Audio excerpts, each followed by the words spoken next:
The clouds are in your head.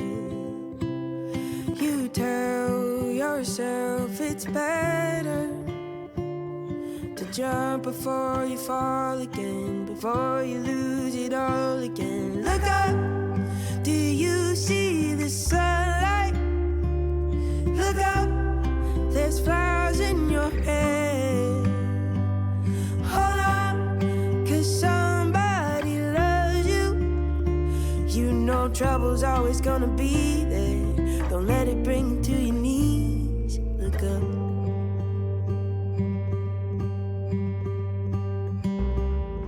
Mondays aren't always bright. Some days you lose the fight, but life can be beautiful if you let it be. Tomorrow keeps taunting you with all kinds of mystery. It's a blank page for your poetry if you let it be. So don't tell yourself it's raining. The clouds are in your head. You tell yourself it's better to jump before you fall again, before you lose it all again. Look up, do you see the sunlight? Look up, there's flowers in your head. Hold on, there's somebody loves you. You know trouble's always gonna be there. Don't let it bring you to your knees, yeah. Look up.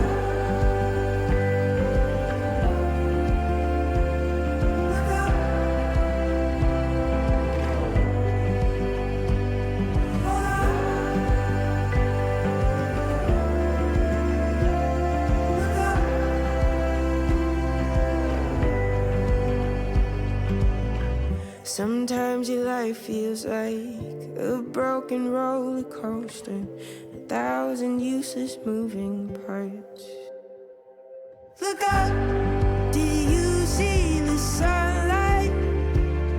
Look up, there's flowers in your head.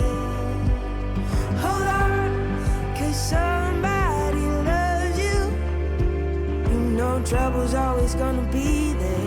Don't let it bring you to your knees, yeah. Look up,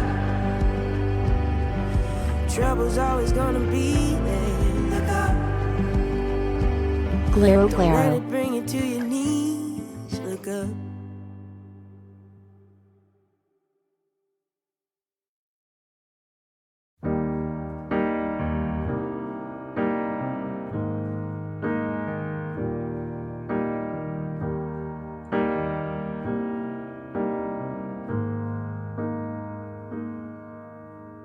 When it rains, it pours, but you didn't even notice.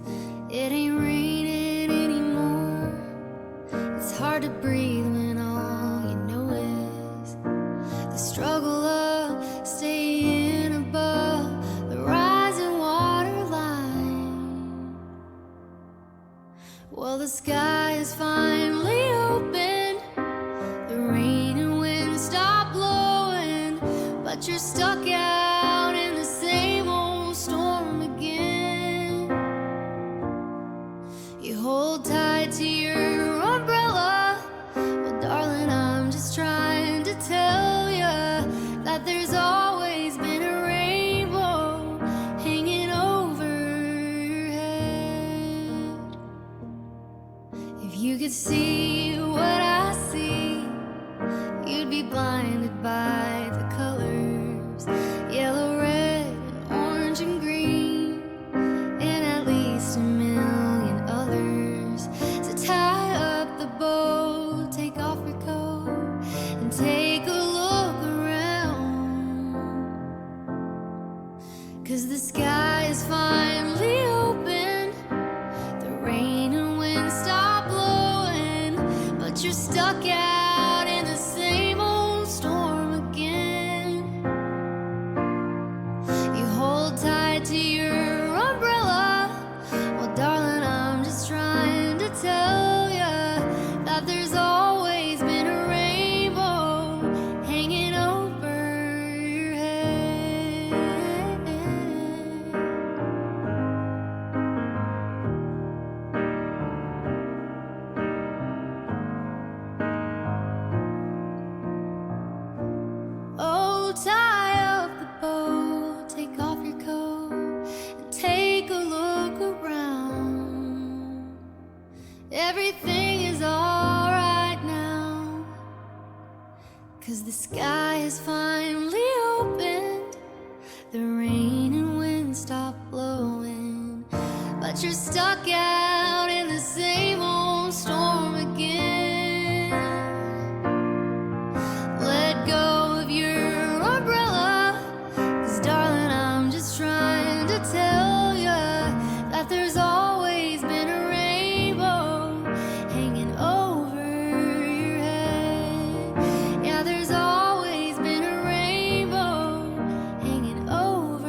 I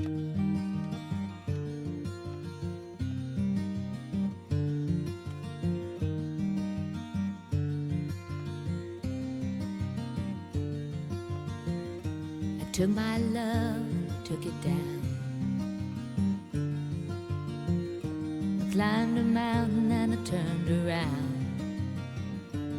and I saw my reflection in the snow-covered hills till the landslide brought me down. Oh, mirror in the sky, what is love? Can the child within my heart rise above? So sad to hear about ohhhhh heart. Can I sail through the changing ocean tides? Can I handle the seasons of my life?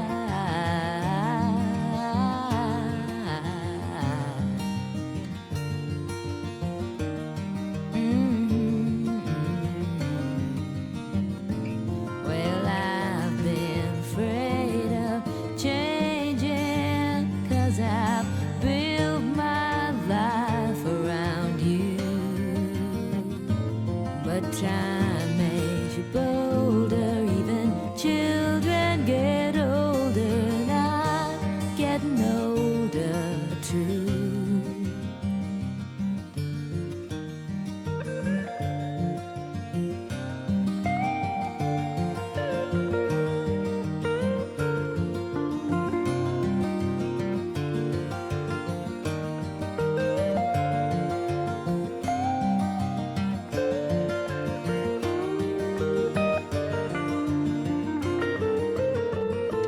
Well, I've been afraid of changing, 'cause I've built my life around you. But time makes you bolder, even children get older, and I'm getting older too. Oh, I'm getting older too.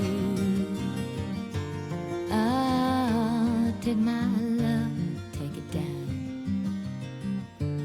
Ah, climb a mountain and turn around. And if you see my reflection in the snow-covered hills, where the landslide will bring it down. Hello, And if everybody. you see Welcome my in. reflection in the snow-covered hills, well, When the the landslide brings brings you it down. down, Oh, the landslide brings you down. down. Hi, everyone. Aw, Sam, thank you for the 27 months. Hexing, thank you for... Oh, we just going again? We're just back. Hexing, thank you for the 22 months. Bathtub Enjoyer, thank you for the 26 months. Katie, thank you for the 27 months. What's up? Born in a hurry, Always late. haven't It's- been early since 88. It's Casey Musgrave's Monday. We got Jazz Friday. We got Musgrave's Monday. Texas is hot, I can be cold Grandma cried when I pierce my nose. Hope you're doing well. Yeah, I just feel like Good in a exhausted. glass, good on green, good when you're putting your hands all over me. Been thinking of you. Aw, thanks. Rest in peace, ohhhhh, the goodest. I'm alright with a slow burn. Thank you to everyone who has sent like the kindest messages. So sweet. RJ, thank you for the 22 months. It'll be Be alright if we burn it down And it takes all night. It's a slow burn. Golden Hour is such a good album, I know. Yeah. So good. Oh, thank you, Christian. Yes, Sam has been staying here. The sun's going down. because there's just a lot of Oki's presence in her house, which is a little tiny house. So I asked her, I was like, are you okay if I go live? She's like, yes, please. Please. She went back to go get her laptop just to like get some work done, and she really wants to make Will and I dinner. So I was like, sure. That sounds good. So we've just been doing like big time snugs. I told her that Farley has to pay triple snug tax now. I was like, it's not an option. He knows. He knows he has to pay. He has to pay the tax, and now he has to pay it 3 times over. You know what though? For a pup who I know he does not like to snug. He only likes to snug on his own terms, which is fair. Okay.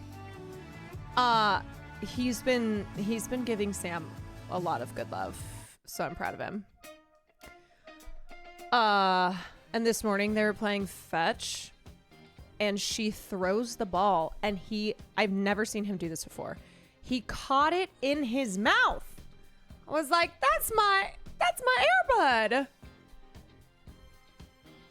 He's finally displaying the athleticism that I knew he was capable of. Farley's most perfect homophobic gay dog in the world. He is. Bro had no idea how he did that. It was crazy. He just like perfect catch. And I looked at Sam. I was like, he's never done that before. I didn't even know he was capable. I didn't know. Hold off on sending me links. I don't want to look at stuff yet. So I just let me talk about Oki, and then we can talk about the other thing. So Sam will be live tomorrow night, I think, and she can obviously, Oki was her baby. And so I'm sure she'll share her thoughts and feelings, but did Farley get a chance to meet Oki before this happened? Oh yeah, we had lots of sleepovers. Those were my girls. Yeah, especially like the last month. So I'm gonna pause the music. Especially the last month, we had a lot of sleepovers. So Oki was over here a lot, and Farley would kind of like he knew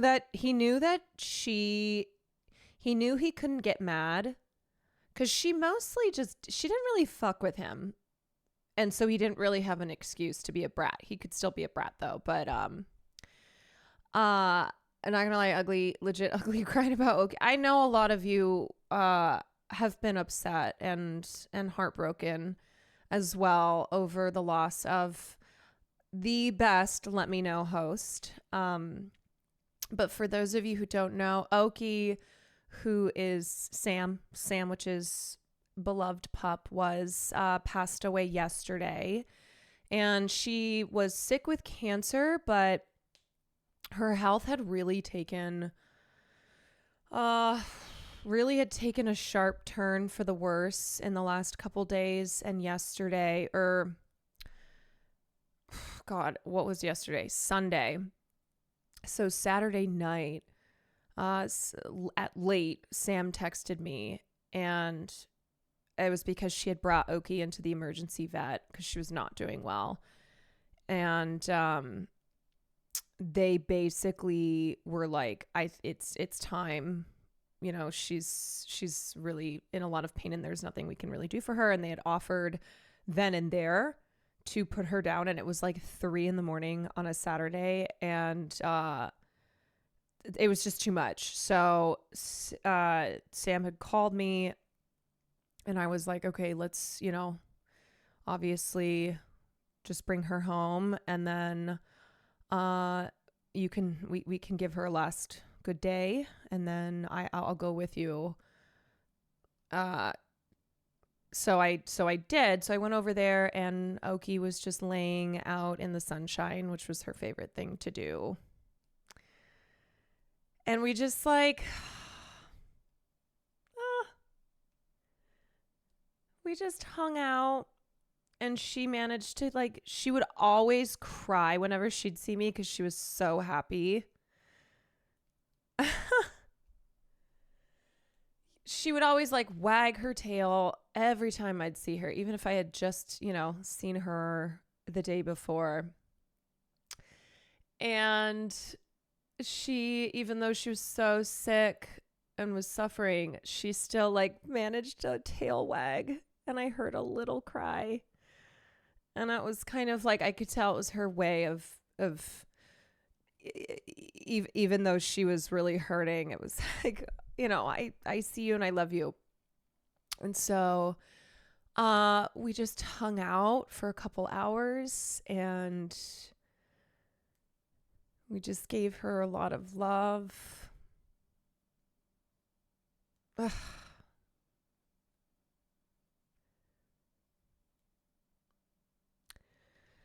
And then I know, it's not even 7 a.m. I know. And then we took her to the vet. And it was so funny because at one point, like, so they had to take Ogie to the back to prep her. And like Sam and I were sitting on the couch, and it was so busy. First of all, it was 8:30 at night. It was so busy. Just a lot of dogs needing care. And I had my arm around Sam, and I was just holding her, and we were both crying. And then I was just like trying to find the humor in it. And I said, "Do you think people think we're like a sad lesbian couple?" And she started laughing. She's like, "I think so." We were just like sitting there. We both had our Birkenstocks on. And I was wearing a flannel. And I was just like holding Sam, and we were crying. And it's one of those odd things where people are there with their pets. Like one person, their pet had hurt their paw on a glass door. Another one, she had like ingested some chocolate. Like this one woman came in just, oh my God, losing her shit, which I understand because her dog had ingested chocolate, and they're like, it's going to be okay. Another couple was sitting there. I don't know what was wrong with their dog, but like there's kind of the sense of like everybody knew why we were there.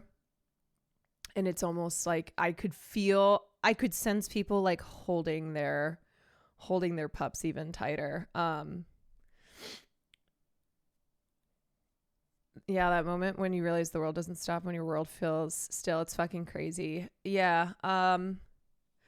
Yeah, it was like our sadness, Sam's sadness was a different kind than the people's who were, the rest of the people who were there, because they were there, for different reasons. And so anyway, we just, we went into the back, and our doctor, I keep saying our doctor, we're just a couple now.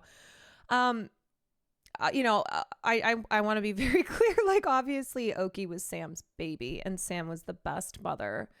She was the best mama, and Oki and Sam were so inseparable. But like, what was so special about Oki is that you just, when you met her, you fell so in love with her, and she was such a special part of my life. And like, I'm grateful for my friendship with Sam for a lot of reasons, and one of them is that I got to have Oki.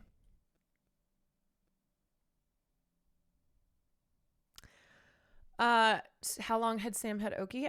She got her, so she picked her up from the shelter when Oki was, I think, 5, and had her for about 7 years. And she moved with Sam from Oregon to Arizona, and then Arizona to LA. So she was with her through, some really big moments in Sam's life. And then,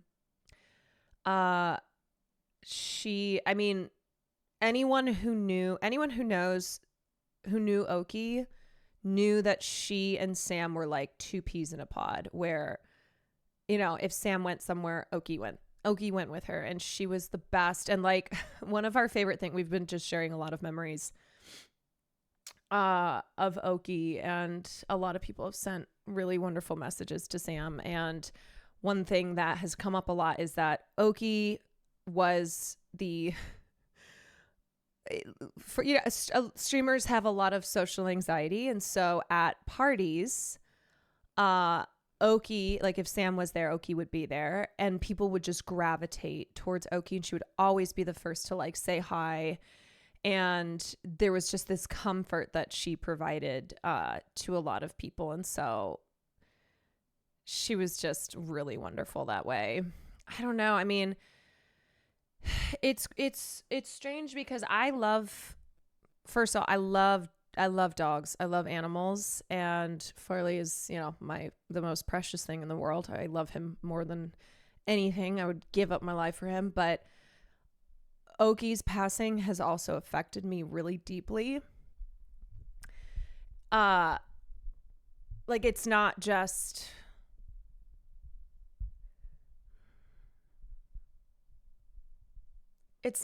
like my friend's dog.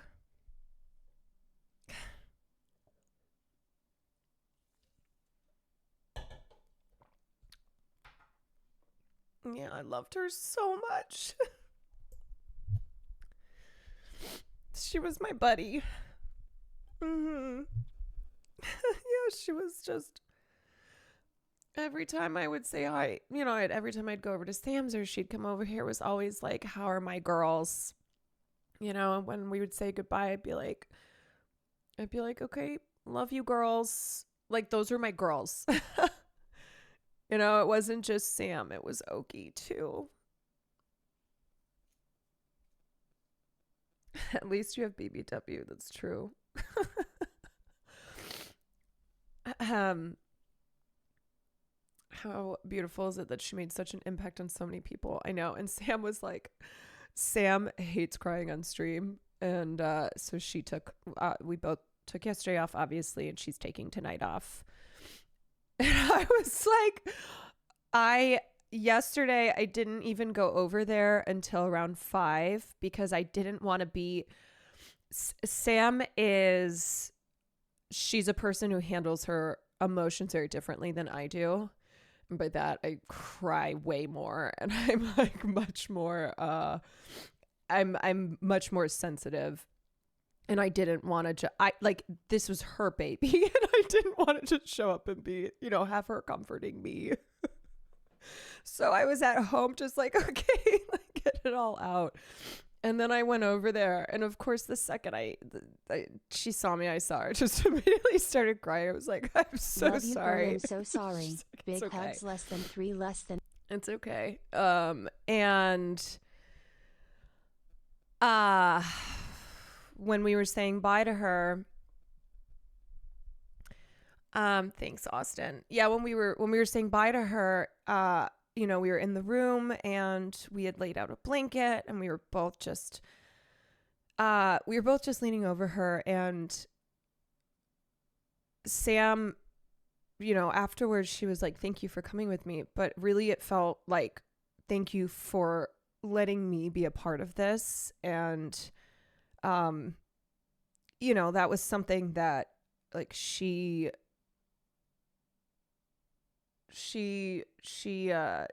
didn't just keep Oki to herself. Like she shared Oki, because Oki was just the fucking best. And so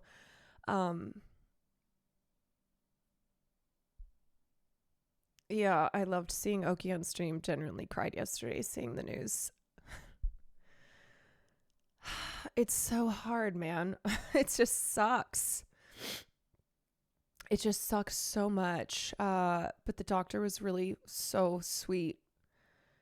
She was wonderful. And afterwards, we just sat there. And I had never experienced something like that before, because when our family dog passed, I was in LA, so I was not there. And I FaceTimed in to say goodbye. But like, I don't know, it was a really, it was a very emotionally difficult, but also like really beautiful experience, because knowing, I mean, she was in a lot of pain. She was really suffering at the end of her life. And so seeing her, I don't know how to describe it. It was like the moment that I could see she wasn't in pain anymore. And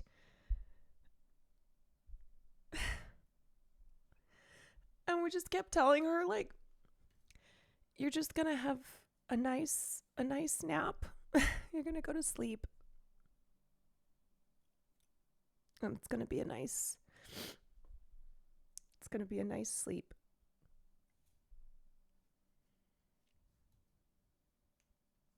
I'm sorry, y'all. I know.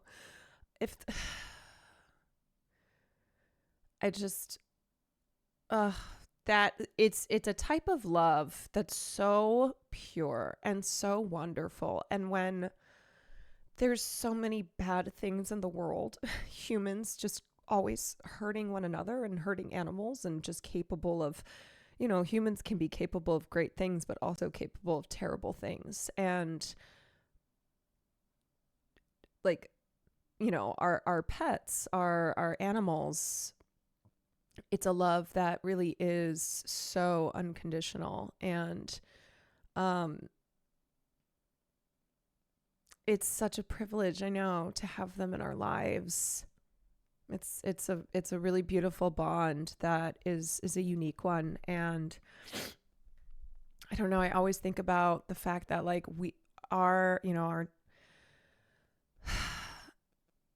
our pets are a part of our lives, but we are their entire life, Like I think about Farley, and we rehomed him when he was very young, too young. He was like 7 weeks, and his whole life he's only known us, and unfortunately I wish they could live forever, but they can't. And so we are their whole life.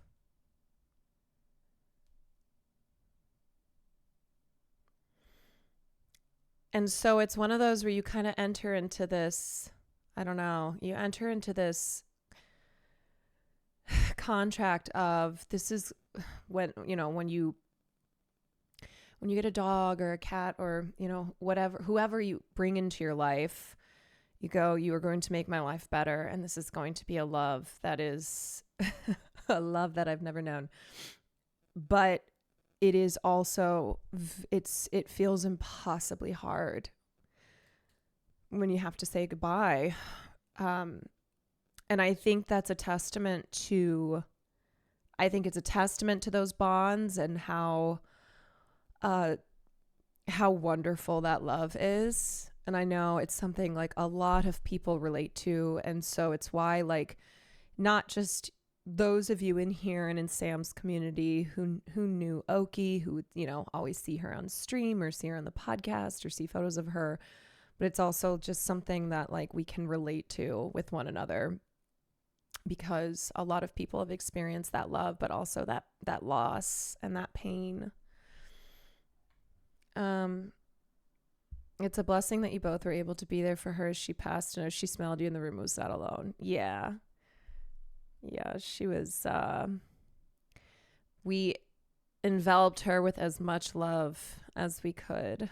I know, it really is. Grief is love with nowhere to go. Grief, what is grief if not love persevering? So it was a day. It was quite a day. And as I said today, we've just been like looking at very silly clips of Oki on the podcast. Like we posted this one, these two clips. We come to the surface, and there are a couple really beautifully performed Hold on a second. That's just my face. We come to the surface, and there are a couple really beautifully performed scenes especially the last scene. Yeah. That had me feeling a certain kind of way. Yeah. Oh, thanks, babe. She really is. What do you have to say? Thanks. You just accidentally clicked out of my Google Docs. She may not have had little rap much after. to say, but she Yeah, insisted on what's being funny the is star we that she Come was. to the surface. She was so funny. Intimate, really. She wants your attention so bad. Hi, baby. Hi, do you want attention? Should we make a movie about you? She was just the sweetest. She also was such a theater kid, and that's why we also bonded. She would just do these dramatic flops. I'm not even kidding you. She'd be sitting there, and then you go, okay, she'd go, it'd be like something out of like some she you know what, Oki would have loved Shakespeare. The death drops. Yeah, she was We just said goodbye to our she Gigi was on the Saturday. best. Much love, CarolineKwan I'm Vods. sorry, Green Bass guy. Thank you for the resub, and I know it's tough. It's really, you just feel empty, Sam was like, "Do you think it's possible to die of a broken heart?" I was like, "I think so." Access, thank you. Timur, thank you. Angry Bullet, Alexander the Great, Larry Big Bird, Juju, Local Level Left, Cheaper Than Art School, My Bourbon Pod. Thank you. Clip that Cutie posted some months ago from Oki of her late show. I should have asked if you wanted like actual food. I mean, it's my show. I should order you food. Yeah, what the fuck? Do you want anything else? No, You want chicken nuggets? no, I don't. How many Oh, chicken you got a nuggets do free you chicken eat? tendy. I don't think I like their chicken nuggets. Okay. There's ketchup in okay. there too. I don't want ketchup. No? She is just... Oki, hey, chill. That's bad manners. What are you doing? Asking? Hey, Dude, hey, don't. You're embarrassing yourself. don't, Oki. To me. I'll make you get down. You're being weird. Being cringe. I never do that to you when you're eating. Oh, my Oki. This was Sam's post. I will love you forever, and I will find you in every lifetime. My sweet baby Oki went to sleep for the last time tonight. 100 years with her wouldn't have been enough.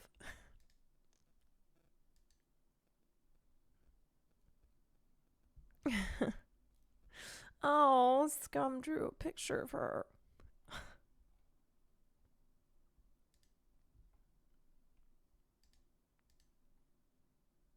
So cute. Yeah. I know, y'all. I told you it's a... By the way, your tweet was also fucked up. You had us complimentary, you had us crying in the club.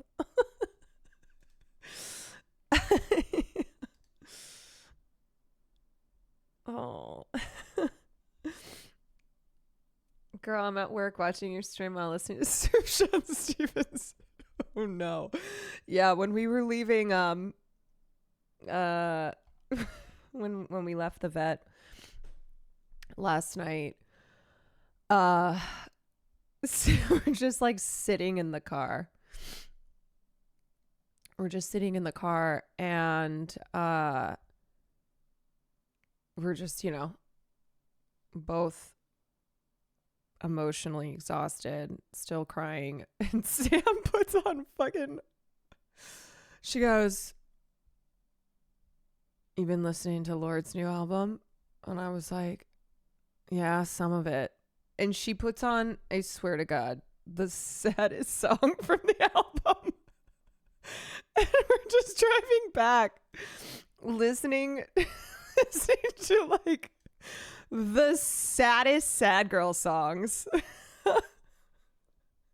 I know.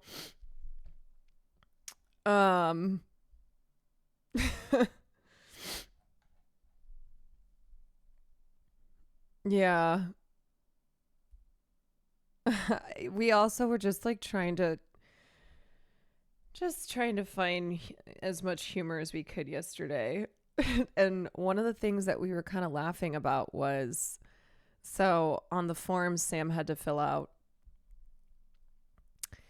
she's having Oki cremated, and the options were individual or communal. So we both were kind of like, what is communal? Like, just, so did they just do a bunch at once and then you kind of just get a scoop? Like, we're just have, Sam called it a cremation casserole. Yeah, there's we were like, what the hell is communal cremation?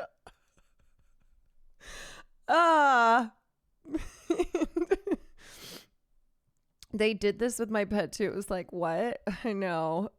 It was like, it was just one of those things that we went, well, hold on a second. I know. Is there a communal option for humans? I don't know. I don't know. But I think it's because it's cheaper. Yeah. It's like, hey, so this is the cheaper option. And also, you might get a mishmash of ashes in there, but you won't know.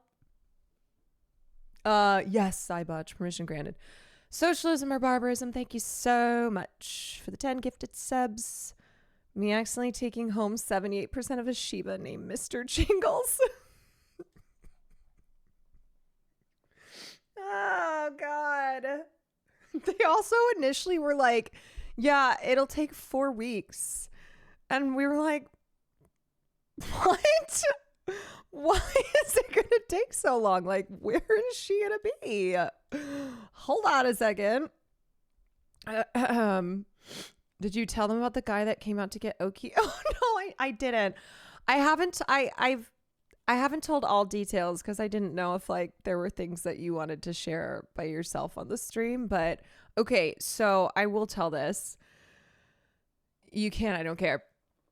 So Sam had called them ahead of time to just be like, hey, so can you make a note that Oki is going to be euthanized so that when I show up, I don't have people being like, so what's going on? And the woman at the reception desk, who was really, really lovely, was like, of course, of course. And so I walked in because Sam was trying to find parking. And I was like, hey, I'm here with Sam and Oki. And I just wanted you to know that we're here. We're just struggling with parking. Classic. And so eventually then Sam comes in with Oki. We found a spot. And we're sitting there waiting, and then one of the vet techs come out, and we like walk. He's like, Oki, looks at his thing. We walk over, and he goes, so what's up? So what's going on? And Sam just looks at me, and I was like, I mean, she was like, yeah, she's I was like, she's being euthanized. And then he was like, oh, okay. Yeah, I know. It was a very like, what's up, girls? What's going on?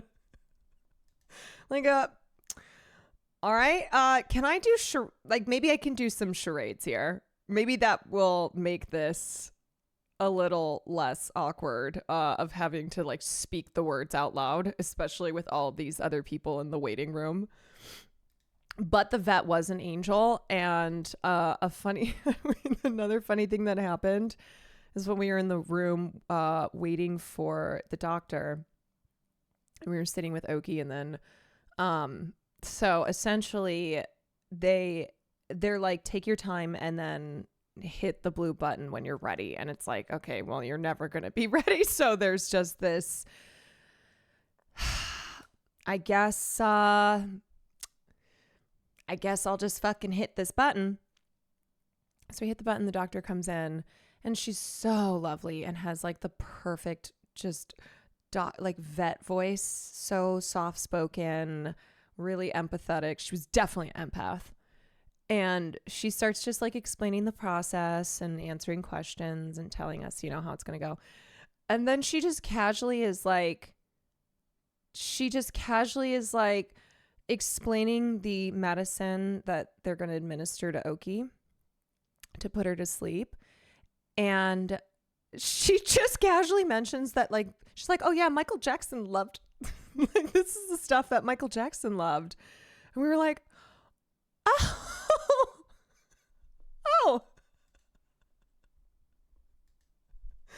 yeah. Yeah. So we were like, Oki, you're getting the good stuff. Fun fact. But she was like a person again who was so soft spoken, where she's like, okay, so this is how it's going to go. There's 2 parts to it. This first part's going to do this. And also, this is the stuff that Michael Jackson loved. And we were like, oh, just sobbing. Yeah, she's getting the Thriller treatment.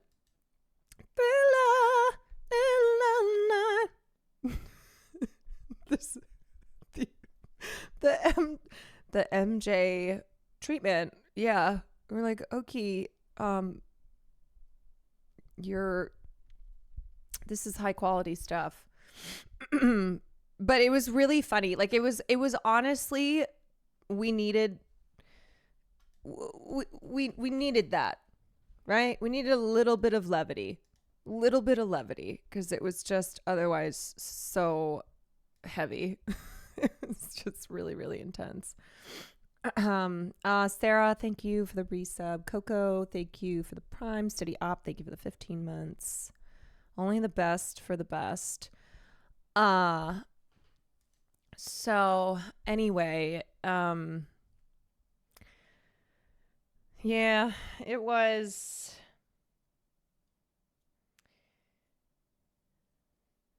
quite a time. And I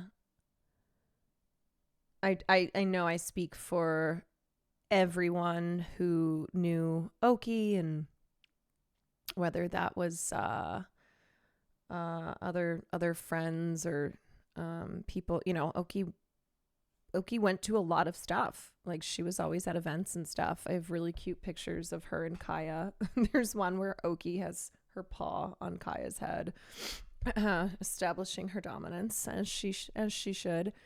But I speak for everyone, and then also people in our communities, all the knowers, that we will all miss her very much. We'll all miss her very much. She was really one of a kind. She was the best of the best. Everyone says like, oh, my dog's the best, but I'm gonna let you in on a little secret. Oki really was the best. She was just goodness personified. She was she loved humans very much, and she didn't discriminate like Farley does, where it didn't matter if you're a guy with a beard and long hair. Wake Wilder, Oki would have loved you. Oki would have loved you very much.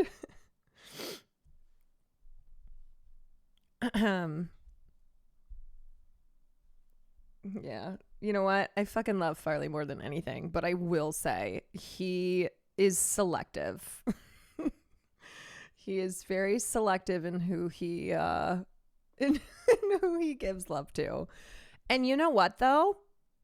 Maybe he's not so wrong. The fact that he doesn't seem to really fuck with men. Maybe he's onto something. Maybe Farley knows something that the rest of us are a little bit too slow to catch up on. Does Farley still not fuck with Kaya? He doesn't fuck with a lot of Okay, so he doesn't really like big dogs because he's a little dog. And Kaya is very high energy. She's a puppy. I love her to death, but she is a lot to handle. And he's like, so with Oki didn't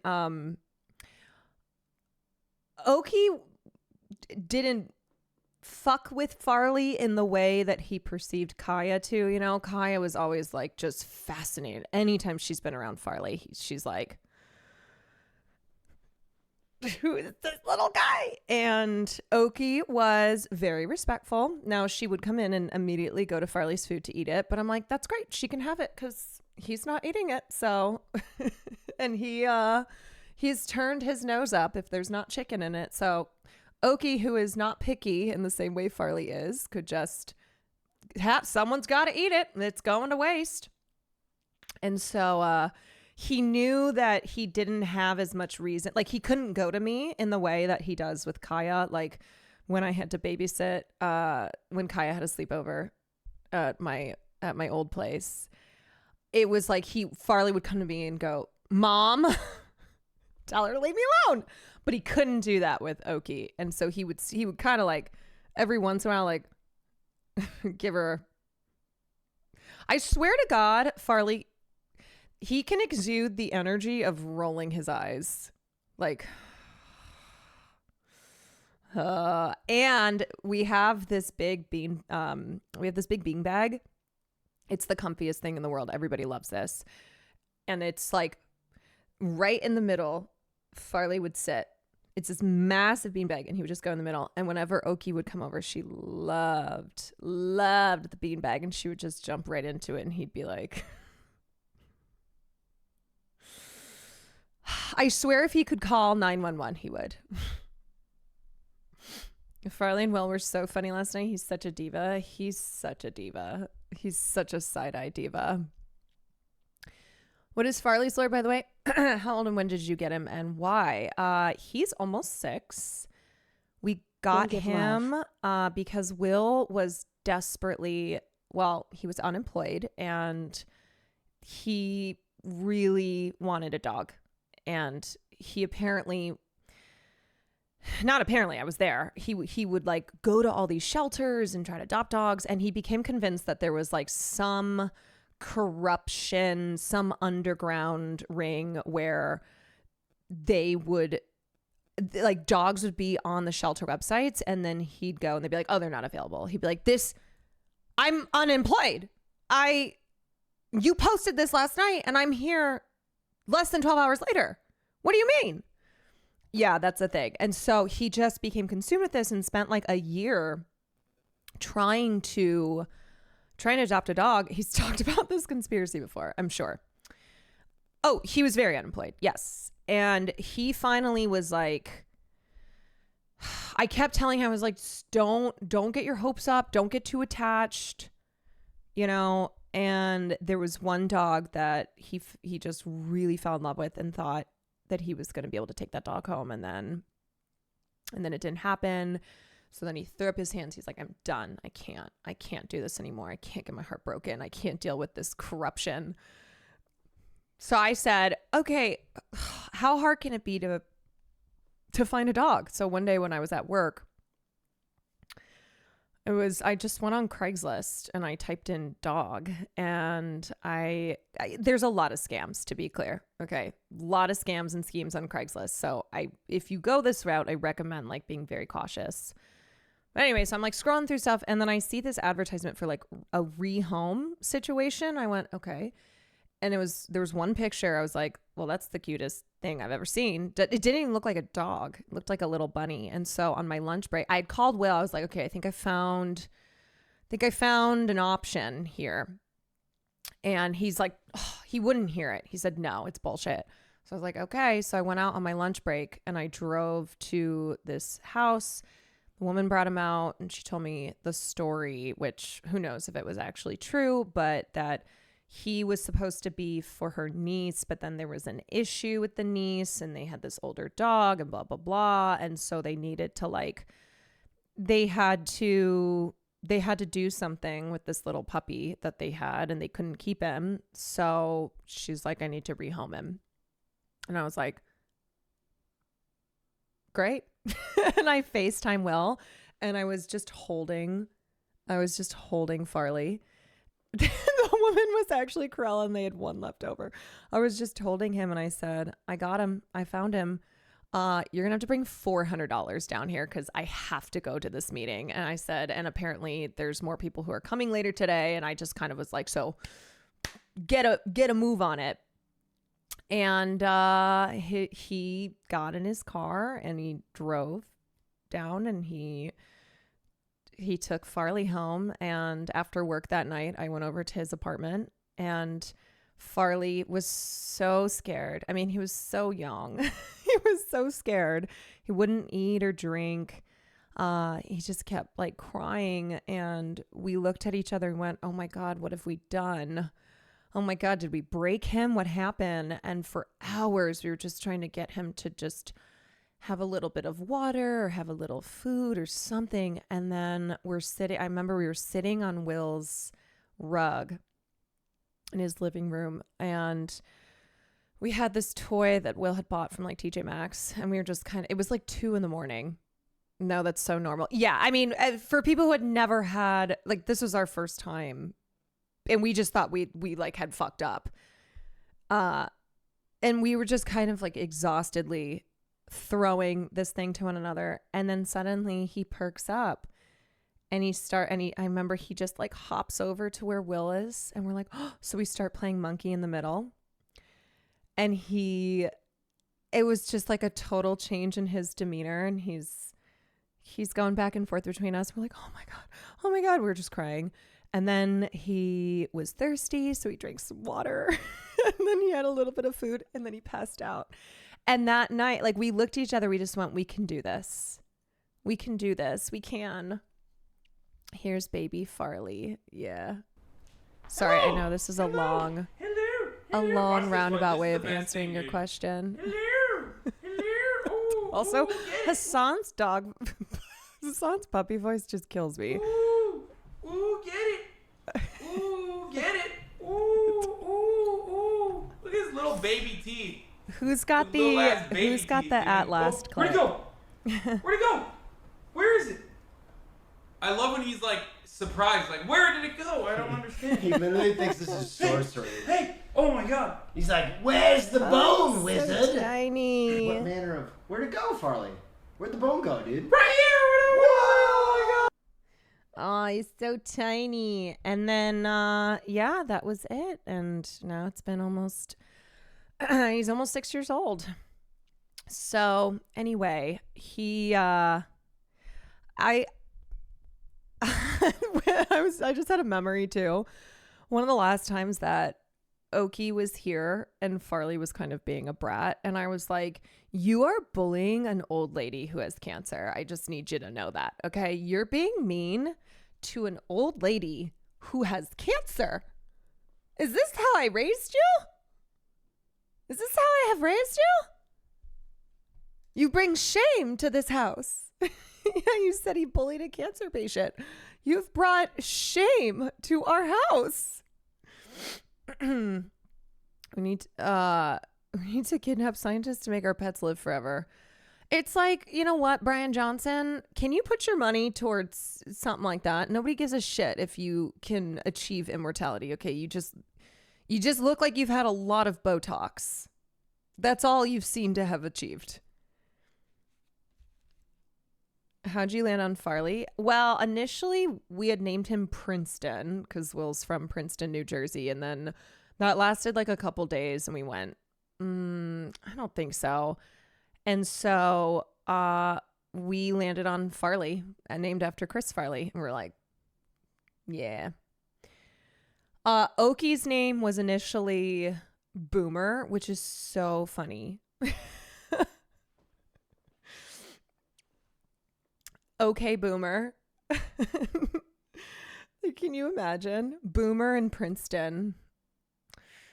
Thank God. Thank God we had a name change there. I know.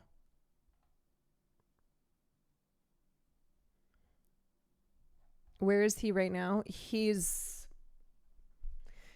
taken to, whenever he is not happy, which he doesn't like when I stream.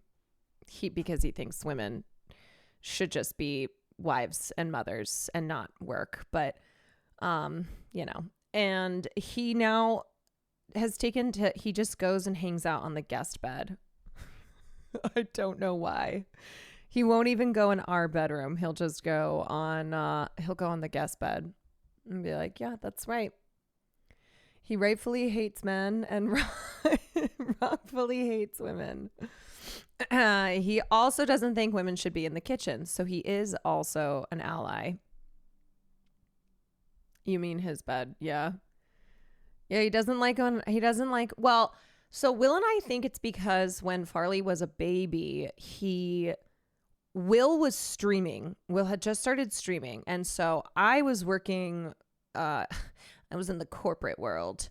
So I had to go to the office during the day and I was gone all day. And so he just like, he was just raised on Will's lap as Will was streaming. And so we think he was used to the computer when he associates it with Will, because he has no problem when Will goes and streams. Like he recognizes that. But then when I started streaming, that is when he started to be like, now what the fuck? He's an iPad baby. Yes. So he does not fuck with me being a streamer. So he's my biggest op, you know. I think anytime I have an issue with streaming, it's probably him behind the scenes doing something. Private Pile, thank you for the 28 months. Anyway, you know, there's a lot that I could just sit here and keep talking about how much Oki meant to me, and she did. She meant a lot, and I'll love her forever. She will always have a place in my heart. But also I know Sam will be going live tomorrow night and will of course talk more about her baby. So I just want to say thank you to everyone who wrote messages, who loved Oki the way that we did. The first and greatest Let Me Know guest. I know no one will come close to how great she was.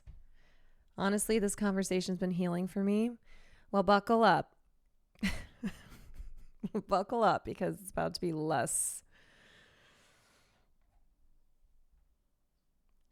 nice. I know.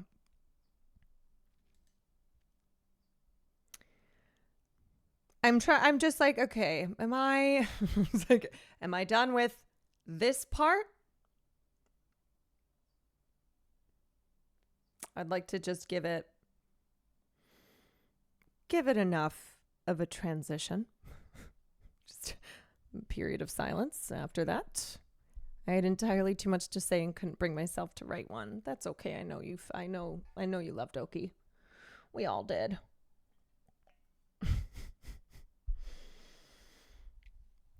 Yep. So I wish that I could have just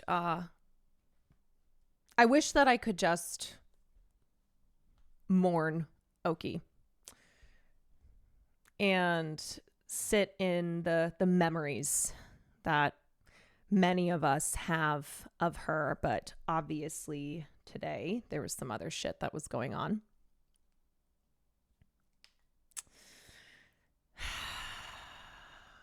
So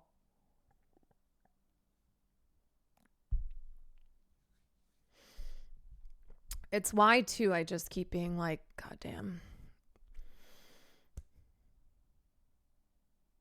we don't deserve dogs. They're too pure. They're too good. They're too good. All right. So I just want to start off by saying that I am very sorry to everyone who was harmed, who will, I believe, continue to share their stories. And if you don't know today, especially, I think if you're not like heavily in leftist spaces on Twitter, you may not be aware, but Lolo Overruled, aka Alex, who I met because I met him through Hassan. And I want to be very clear that this is not about Hassan at all. Okay. So anybody who's out there who is seeking to make this situation about the man who did not cause harm to all of these people, you're a piece of shit. And if you are sitting there using people's trauma and pain and using victims as a way to like score points politically or, you know, via internet beefs, you suck. You do. And unfortunately, this is something that happens all the fucking time, where it never is about the victims. It's never about the people at the center who were harmed by the abusive behavior of usually a man, and they always get lost. They are always pushed to the side. And so not only are they harmed initially by whoever was out there just being a piece of shit, but then it's like a second level whenever these things become public. It's like a second layer to it, where then their stories, their experiences, their trauma gets used as like some cudgel. Whether it's what we've seen happening with the victims of Jeffrey Epstein, or, you know, anytime there's like a political, a way to like, to use it to gain some political points, like this happens every single time.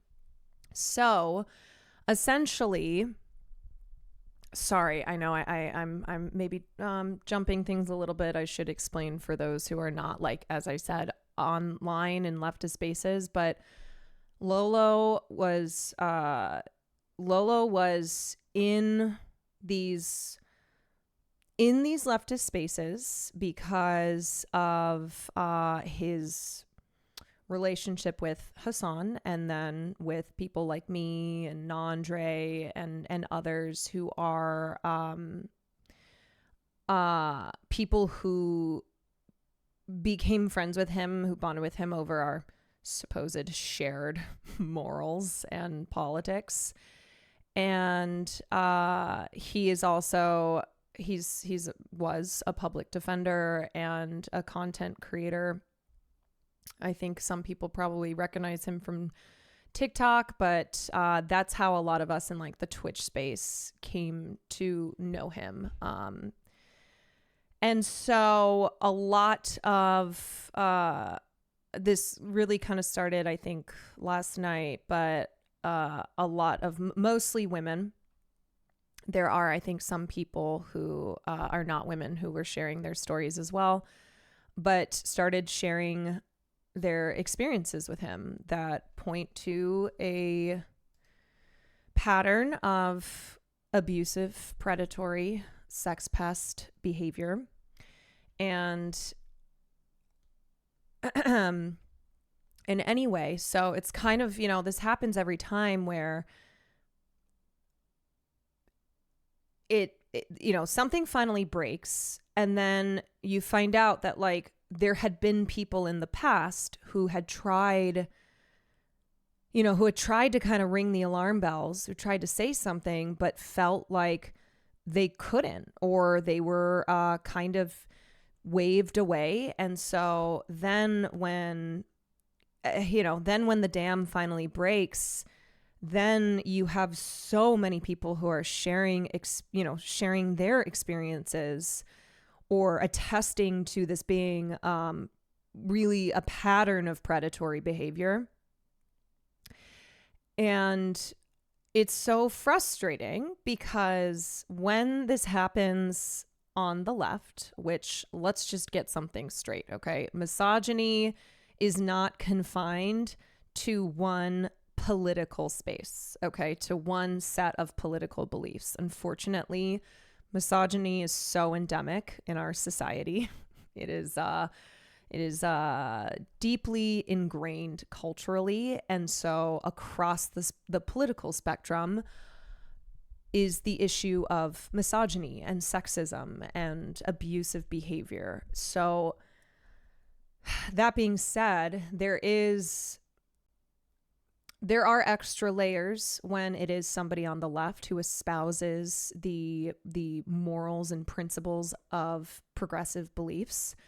Because one, you can see how someone can use the rhetoric, can use the language of progress to get people, get people to put their guard down, to present themselves as like one of the good ones, to earn people's trust. So then when they are harming people, they do so undercover. I noticed that there were a lot of people who were very quick to disbelieve the numerous stories that were being shared over the last 24 hours.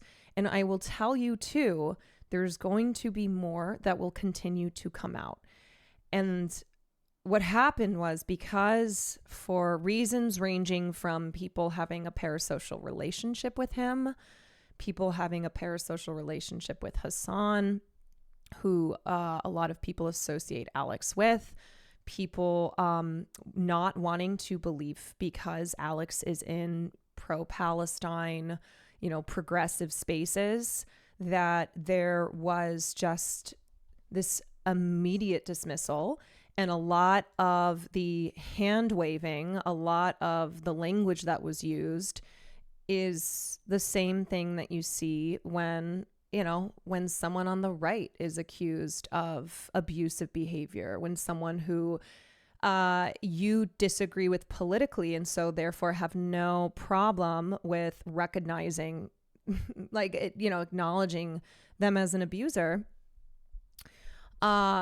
When it comes to like one of your own, especially it seems on the left, because it's like we have a harder time, we can see, people, men on the right, they don't hide their misogyny at all. They talk about how women, women are whores and need to be dominated, and they're very sexist and misogynistic. But on the left, no.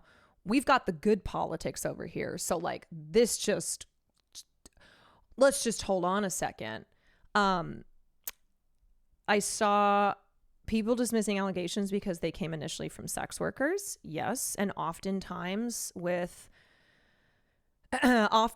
predators and abusers on the left, they will go after women who work in the sex industry. And that is for a couple of reasons. One being that there is this dehumanization that sex workers have to deal with from all corners, all corners from across the political spectrum. And also because they understand, here's the thing. If you're a man who you are in these leftist spaces, okay? As I said, you speak the language. You understand how this stuff works. You also know how to, what kind of people to target and how to dismiss the allegations against you if inevitably they come out.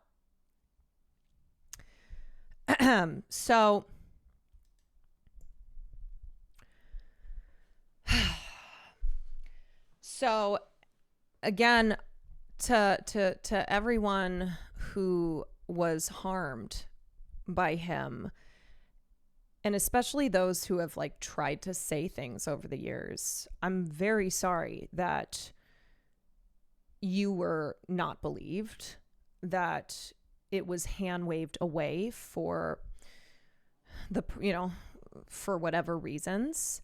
And I can't imagine how frustrating it would be to have been a person who over the years has tried to be like, hey, this is not a good person. We shouldn't, you know, why is this person keep being in these spaces that like they're preying on people? They are, they shouldn't be in these positions of power.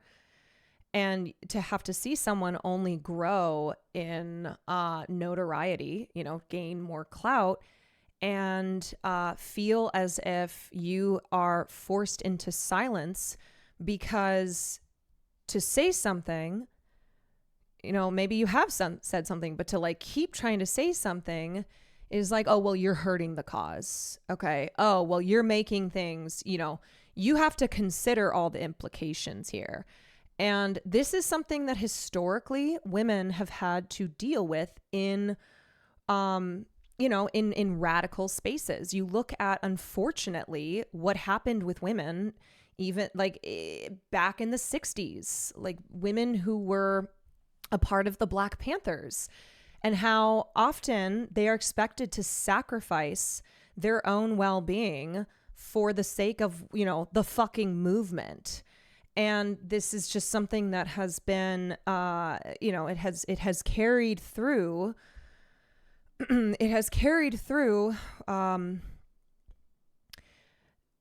the way till today. And we saw that a lot with like Andrew Callahan when allegations started coming out about him, where people were like, oh, but you know, Andrew, he does great work, or like he's one of, I get it. Okay. I get that it can suck when someone who you have looked at as a noble voice in politics, as a person who's fighting the good fight, as someone who you align with politically, and therefore you take that to mean that they are a morally good person.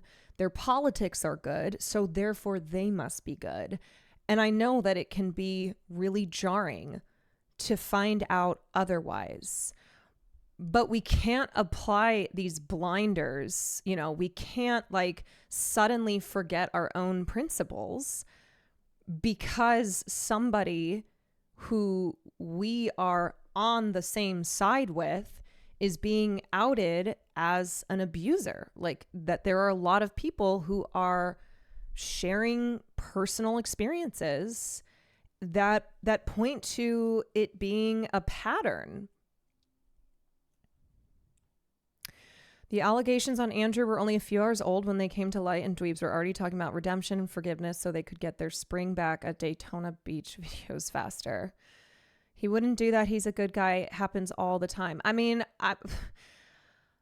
it's like why all the defenders of someone like Justin Baldoni have made me want to rip my hair out, because he knew exactly what he was doing when he painted himself as a feminist. Because then when the time came that his abusive behavior, his gross, you know, harassing behavior was revealed, people were like, he's a male feminist. No, he's one of the good ones. So clearly the women are lying. Clearly his accusers, Blake Lively and whoever else, they're lying, because look at how much he has dedicated himself. Listen to the words he says. And there's just no way that you can line that up with him having caused women harm. And that's the trick, right? That's why, like, there is something that is especially painful as a progressive when another progressive man is outed as an abuser, because they like use their progressive politics as a cover, and because you think that they cause you to put your guard down. Yeah. And what I will say is, like, there are a lot of people who I've seen go, oh, well, I always knew that guy was bad, which is kind of something that happens every time we have a situation like this, is people will start being like, oh, well, I knew, I got bad vibes from that guy. Like, is anybody really surprised here? And look, I'm not saying that every person who's saying that's not true. Like, I'm not saying that, people who are claiming they always got bad vibes when they saw red flags, like, oh, I've been onto that guy for a while, that they're being false or anything. But I think it's also important to recognize that a lot of times abusers don't present themselves so openly, that a lot of times it is a shock. And I don't think we're better off by being like, oh yeah, that guy always gave creep vibes. Because I think often the issue is when somebody is able to convince a lot of people that they are that they're not engaging in really problematic bad behavior. And I also think that can run into the issue of being dismissive of those who have been harmed by this person, or those who are like learning for the first time that this person they were either friends with or that they looked up to, or whatever positive relationship they had, whatever security they felt in that person, that they're an idiot, right? That like, oh, well, something is clearly wrong with you. It feels kind of blamey too. Like, I didn't believe you didn't notice their vibe. Totally. And so I just think that, like, we don't need to do this every time. We don't need to be like, oh yeah, well, I knew that guy was a bad guy. What purpose does that serve? Aside, like, if that serves no other purpose except for you to establish that you've just got a foolproof predator radar, then I think you need to reconsider what those kinds of statements do, And so, were the two of you close? I would say that he was a person that I felt I was friends with. Obviously not in my close circle, but he was a person who was adjacent enough to Twitch that he kind of understood this world without being a streamer. And so I appreciated that. I appreciated having someone I felt could understand, the difficulties of like being a leftist in this space, and can like, commiserate and whatnot. And also I thought, like, I was a person who was blindsided. I'm going to be completely real about that. And I'm not going to sit here and act as if I knew all along, because first of all, what does that say about me if I had known this person was a bad guy from like the moment I met him, and continue to like have a relationship with him? So no, I am disgusted. And I'm also, it's one of those things where because I can't believe the scope of this too. I mean, how many people, and for how many years this seems to have been going on, that I am a woman who talks all the time on my stream about abuse of power, about sexual violence in our culture. Like, this is something that I care deeply about, and I talk a lot about the trying to have these conversations and understand things like coercion, and understand how the way that like rape and other forms of abuse are presented in the media is often not what happens in real life, and therefore it leads to this disconnect in understanding like how prevalent abuse is and what it looks like too. And so no, so I it's like I'm sitting here going, I can't believe that this person that I had been friends with was doing a lot of the things that I talk about these types of behaviors on my stream all the time, and I try and educate people. And so it sucks. I feel terrible, and I feel terrible for all the people who were harmed by him. And, I do hope that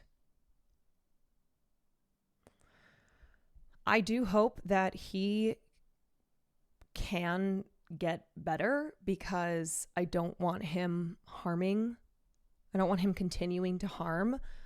But the other thing too that I think we have to start having conversations around is this idea of sex addiction. Because I have seen quite a few people almost like excuse his behavior as that of a sex addict, which, bear in mind, a lot of times when abusive men are outed, they'll fall back on this, oh,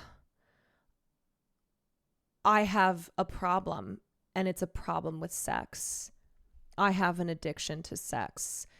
And it generates like sympathy, because people hear addiction and they just automatically will be like, see, yeah, you can't help it.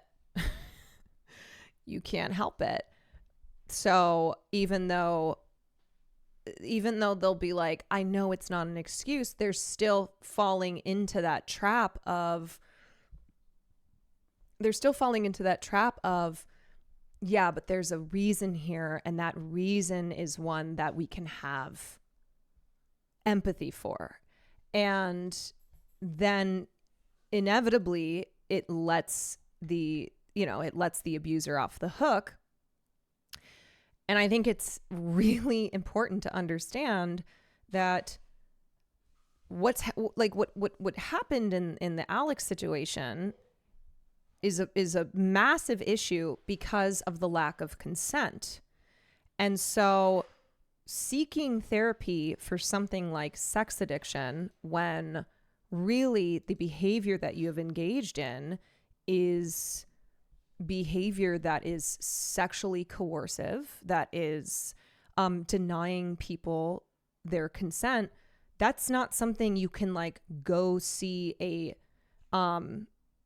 you can go see like a therapist who specializes in sex addiction over. Like, when someone is engaging in sexual conduct that is not consensual, that is not at all sex addiction. And there's a lot of debate over the existence of sex addiction. And I think because so often sex addiction is like sexual abuse gets called sex addiction as an excuse, as a way to like provide cover for abusive behavior. I think it's really muddied the waters on it. And there is debate within the medical community over sex addiction. And I think it's something that kind of also is in the same category as porn addiction, and how a lot of times like perceptions of sexual addicts and sexual addictions really has to do with like religious and conservatively cultural beliefs rather than it being rooted in concrete data.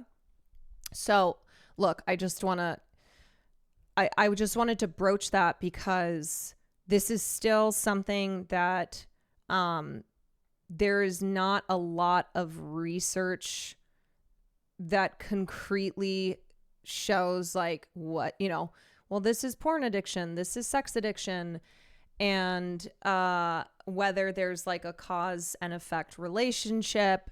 It's just an area that there needs to be more research into. But I think the important thing to recognize is that a lot of times sex addiction is in public conversation because it's being used as a way to excuse abusive behavior. I mean, this is the same thing that Harvey Weinstein and his lawyers argued, that like Kevin Spacey and his lawyers argued, that now it kind of seems to be this like get out of jail free card where it's like, look, I did hurt a lot of people. I have a bad relationship with sex. It's not I have engaged in abusive behavior. It's I have an unhealthy relationship with sex. And so that changes the entire conversation. You know, that moves it away from talking about lack of consent, from talking about like sexual coercion and very serious things like sexual assault, sexual abuse. And it also then lends, it gives the abuser almost kind of the sense of actually being a victim of something. It's a very difficult convo to have at the moment. I disengage out of disappointment and shock, also because some responses really put our community to shame. Of course, we have the usual suspects weaponizing this. When will we leftists learn our own lessons? You're not sure about certain stuff? Shut the fuck up. Don't run deference for abusers, shame victims, even more so when members of this very community have been saying for years, stand on your word, do better, for fuck's sake. Yeah, I mean, we do need to do better. And I hope that anybody who was quick to disbelieve the people who were sharing their experiences, I hope they recognize like why they did that and what it says about their own lack of principled beliefs, how they view something, you know, how they view an issue like misogyny, that they don't, you know, unfortunately, a lot of people on the left, like, they look at misogyny, they look at transphobia as issues that are less important because we have to fix class inequality, because we have to dismantle these capitalist systems.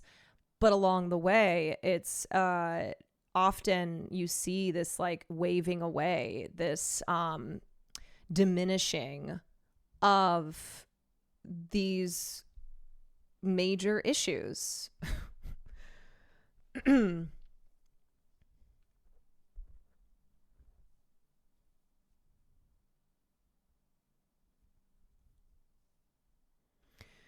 It reminds me when a dude will pressure someone into sex because they have blue balls. It's using pity to manipulate people.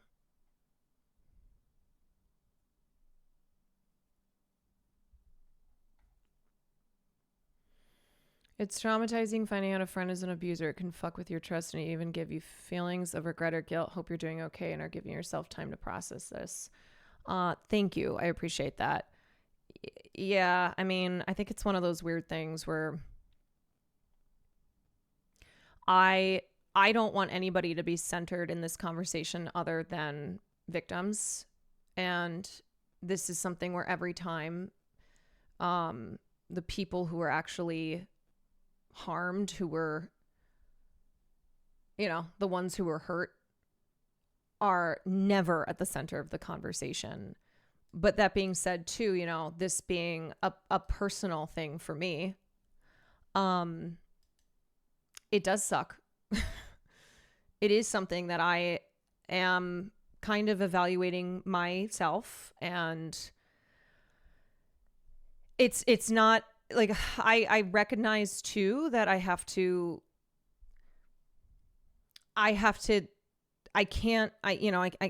don't want to just bash myself over the head too much, but I've never been in a position like this before. Like I've never had something like this happen where I kind of look around and I'm like, oh my God, I didn't see this behavior at all. Like I didn't recognize, I didn't put things together. And I will say though, I will say that what you shouldn't do is the thing where people go, well, he never hurt me. Well, I never witnessed that. So therefore, he didn't harm anyone else. Like, of course you should never do that. It's more of a, it's more of a, yeah, I think it does kind of make you a little paranoid, make you feel, yet again, very let down. And it's very, I mean, it's just been like a very emotional 24 hours. And I just feel like as a woman, I'm so fucking sick and tired of this shit. I'm fucking sick and tired of it. I am so tired. I'm so tired and I am sorry. I am so sorry that this happens all the time, and it feels like as a woman on the left, I can't do anything about it because we still like we still, when it comes to like putting men in positions of power, of like deferring to them,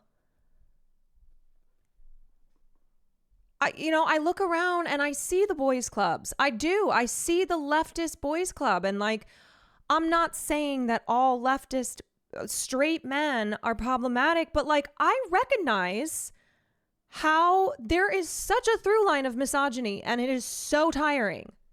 And it feels like, at best, you have guys who are like, yeah, this is bad. Which good, great, thank you. But that they still are dominating as the voices in this space. And then at worst, you have these abusers. And they infiltrate into these, into these leftist spaces because they're straight guys. Because it does get very boys club, and they don't listen to women. I know. I hate the dirtbag left culture. Like, man, to have to sit there as a woman and listen to a lot, like, this isn't even me being, old time lib. I'm with her. This is like, you even say this stuff and you get called a, like, oh, you rad femme. Oh, you lib. When it's like, okay, because as women we're expected, and queer, it's not just women, it's femmes, it's queer people. Like, we have to sit here. It's people of color. Like, as unfortunately, white straight men are still who dominate in leftist spaces. And so we have to like sit here and shut up, because if we say anything, then we're wreckers. Oh, if we call out problematic behavior, then we're just trying to hurt the fucking cause. We're doing wrecker shit. It's annoying as all fuck. It is.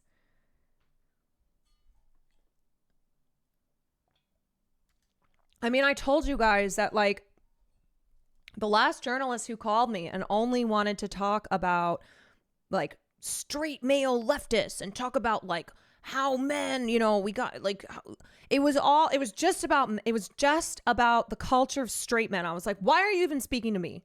Why are you even speaking to me? You clearly don't want to hear anything except for me to speak about how like great these guys are and how we have to be reaching out to young men, because young men are the only ones struggling with issues of isolation and loneliness and mental health. No, let me be very clear. Like, the whole conversation around young men that has really been a big part of the manosphere and just talking about how do we get these men back? How do we de-radicalize them? Women and girls are just as lonely. This is not like some objective difference. It's just the way that it manifests itself is different. It's the way that, yes, societally, men being socialized, it being normalized to express this loneliness, these negative feelings in this way. I don't know. Yeah, you mean people are people? Yes, people are people. And like, I've been sitting over here talking about how also, young women being radicalized, talking about how nobody fucking takes this shit seriously. Everybody just looks at like, oh, Candace Owens and all this other pop culture and celebrity stuff as like, oh, that's just silly. That's silly girl stuff. And I'm like, you don't take any of this shit seriously because it's women things, because it's just girly stuff. I know that this is not what this conversation is about, but it relates to it too. It does. Like, I just feel like I reached a breaking point and then I passed it. And so the shit today, seeing yet again leftists who are speaking in the exact same ways as if they were on the fucking right. I'm like, yep. And this is the problem that I've been trying to talk about.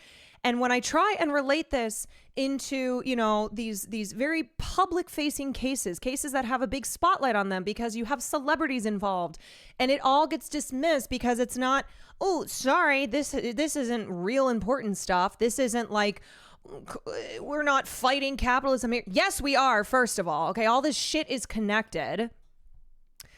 But I'm like, a lot of you who think that you are principled leftists are just parasocialists, okay? You are just like chronically online and you're going with whatever man that you're a fan of says.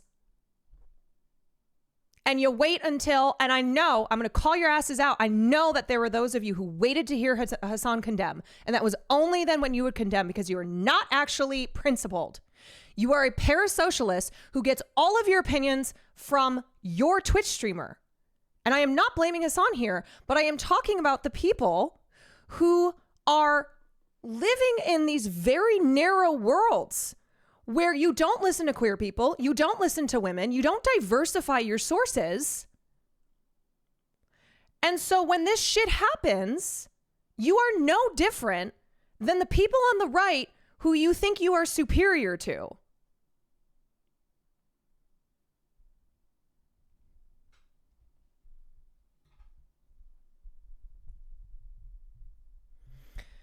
And labeling it as drama, I know.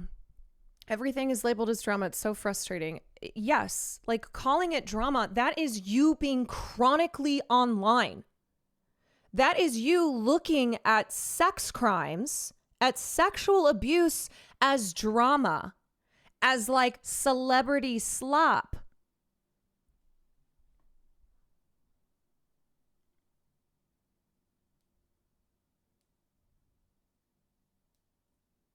It is so exhausting. And what happens too is that if Hassan doesn't cover something, and look, he's one guy and he's great at what he does, but he's, very like you have to not just rely on one person to form your opinions, to tell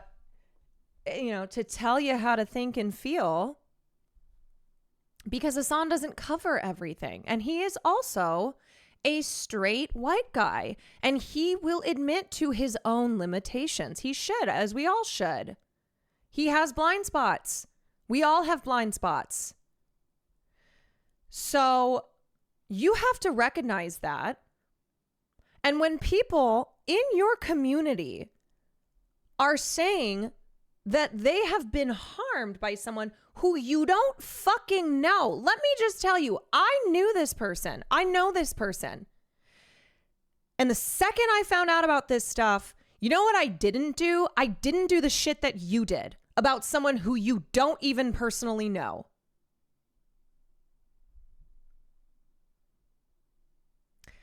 I looked at all this. I recognized the pattern of predatory behavior. I saw yet again how this was a man who used his power, his privilege, his proximity to clout, to people whose names that he would use as a way to, you know, as a way to prey on to prey on vulnerable people. I'm mad. I am really mad. I'm really angry. And let me explain something, okay? So, you know, when we say believe women, or more broadly, believe survivors. So this is not a rallying cry. This is not a slogan that means, oh, we just blindly believe and we should not look, you know, there should be no investigation. There should be no getting to the bottom of things. That's not what that means. What that means is historically, our culture, our society is one that treats women as less honest and less competent, meaning that when women speak about their experiences, we dismiss them. We don't take them seriously. We don't trust them to know better themselves than the rest of us. And when it comes to victims, and I of course want to be broad about this, like, you know, women are not only victims of abuse, but often are victims. When it comes to victims, we always question them. We always question, what are they wearing? Well, what did they do? Well, how did they deserve this somehow? And we never do that in regards to the person being accused of violent behavior.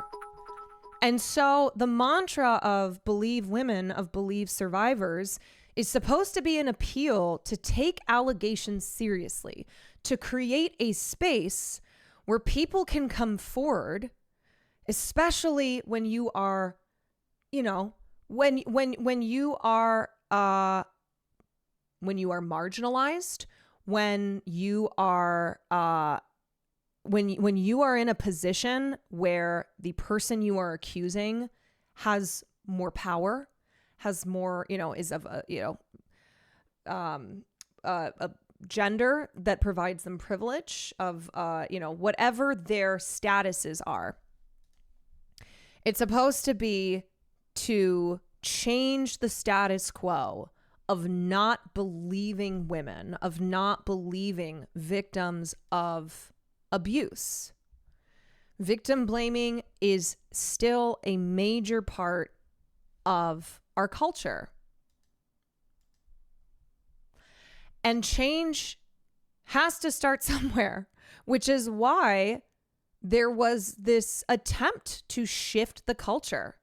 I mean, this was before the Me Too movement, but obviously the Me Too movement was a global thing that was looked at as finally this opportunity to shift our culture that is rooted in abuse, that is one which we refer to as rape culture.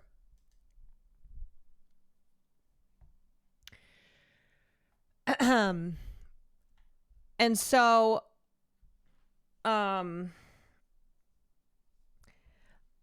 I guess I just, you know, a reminder here that believing victims is a reminder itself to push back against a culture in which people who come forward about their experiences with sexual misconduct are not just automatically disbelieved.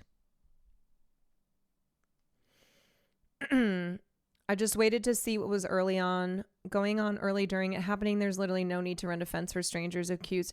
And that's okay. It's okay to sit back and be like, let me see, let me wait for more to come out here when you start seeing stuff. But what happens instead is people automatically run defense because they want it to be true, because because that's so normal, and they don't even recognize when they're doing it. And they have, as I said, like no problem if it's somebody whose politics they find abhorrent, who they believe to be a morally bad person because their politics are immoral, but then they can't recognize that they are engaging in,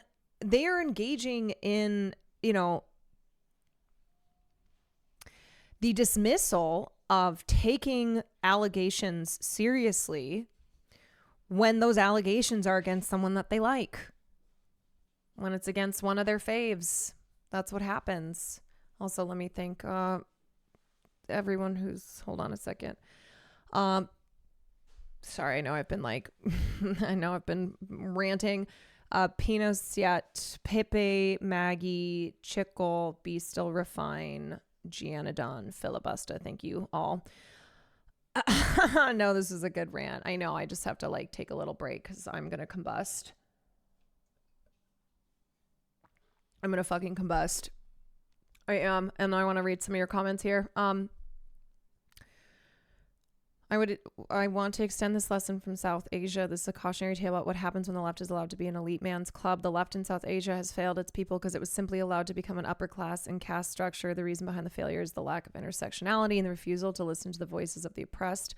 The left doesn't pick women up. They might as well be a social minority all over the planet. Yeah, we can't like justify... We can't justify like hetero cis white men being the faces and the voices on the left that are the dominant ones, because we would then be ignoring the fact that like that is what leads to that's what leads to harm being committed on the left when we like don't take into account that then creates an environment where racism, misogyny, these bigotries that exist are dismissed. Like the seriousness is diminished because we don't want to.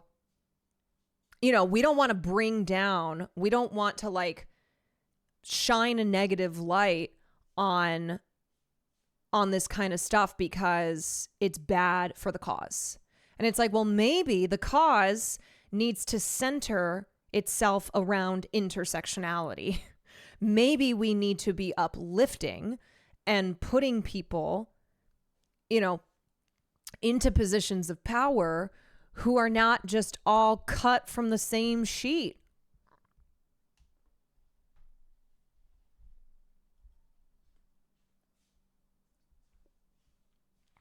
I appreciate you being mad and talking about this and shaming people who immediately jump to defend abusers. It's really affected me personally. I feel like every day I see people online and in person defending the worst behavior. And here's the thing. If we can't trust our communities on the left to be spaces where we can address this stuff, then how the fuck are we ever going to fix anything? If you, as like a member of the biggest leftist community on Twitch, Hassan's community, honestly biggest leftist community in the internet space, okay? If you don't feel safe, if you feel ignored, if you feel dismissed by your own community members, by people who you have aligned with because you share the politics of progress, because you're supposed to be like, you're supposed to be morally aligned. You're supposed to be, comrades, principled comrades. If you can't do that in those spaces, then where the fuck can you do it?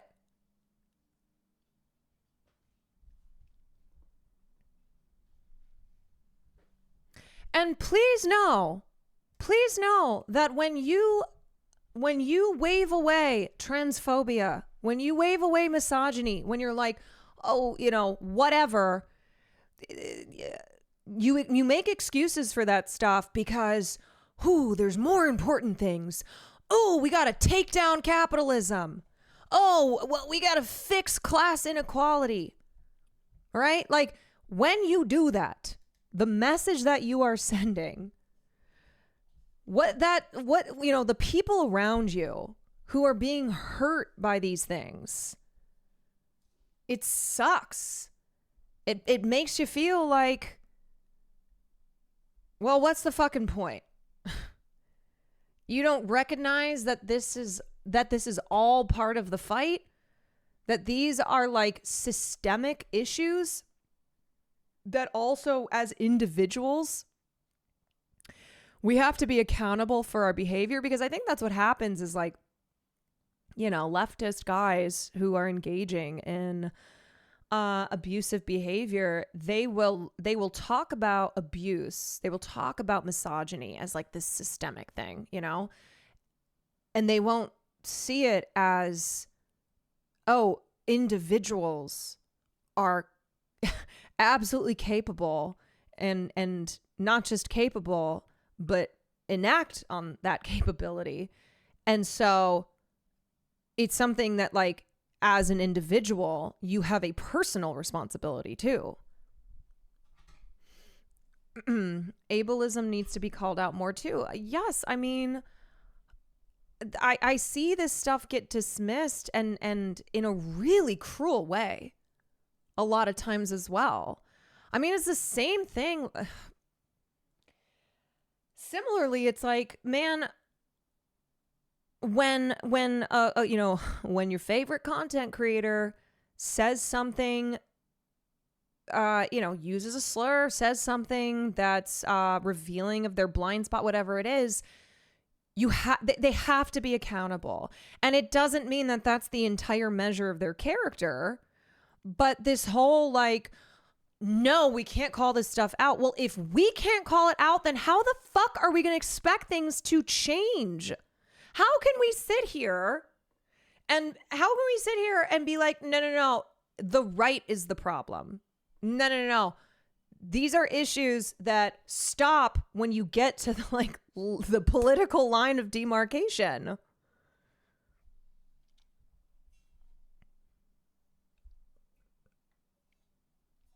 Natalie, thank you for the 5 gifted subs. I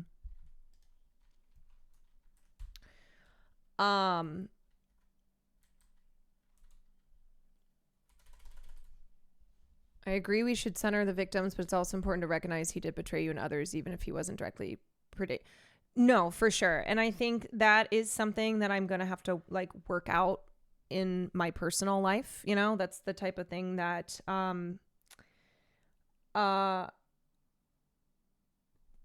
frankly, I'm kind of sitting there and looking back on stuff and seeing it through a different lens. It sucks. I just, at this time, that's something where I appreciate y'all. I appreciate that sentiment, but also like just for the purpose of talking about it here, I don't want to make this about me, and I don't want to make this about the people that like knew him but weren't directly harmed by him, because I do also just feel sensitive about the fact that victims are always decentered, and just seeing now how this is used by horrible people who don't give a shit about what happened to them, who don't give a shit about people being harmed by Alex, and it's just a way to like attack someone like Hassan, or whatever other ulterior motives that they have. It disgusts me. I just feel so fucking disgusted. I feel really disgusted.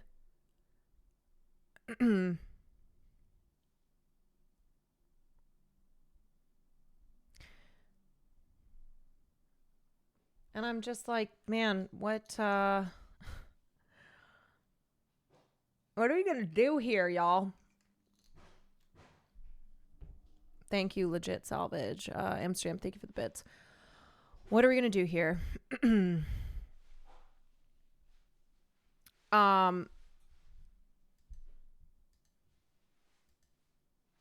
Yeah, I'll also y'all for like for things about Hassan, those are things that like they have to be addressed to him, you know. It has to be addressed in Hassan's community. Obviously there's an adjacent, you know, people on leftist Twitter are in multiple communities, but I just want to be clear too that I don't speak for him, and the issues in his, we are not Hassan's keeper. And these are things that I mention the community because a lot of people who were sharing their experiences were from that community. And then similarly, those who were rejecting that, who were dismissing them, were also in the community.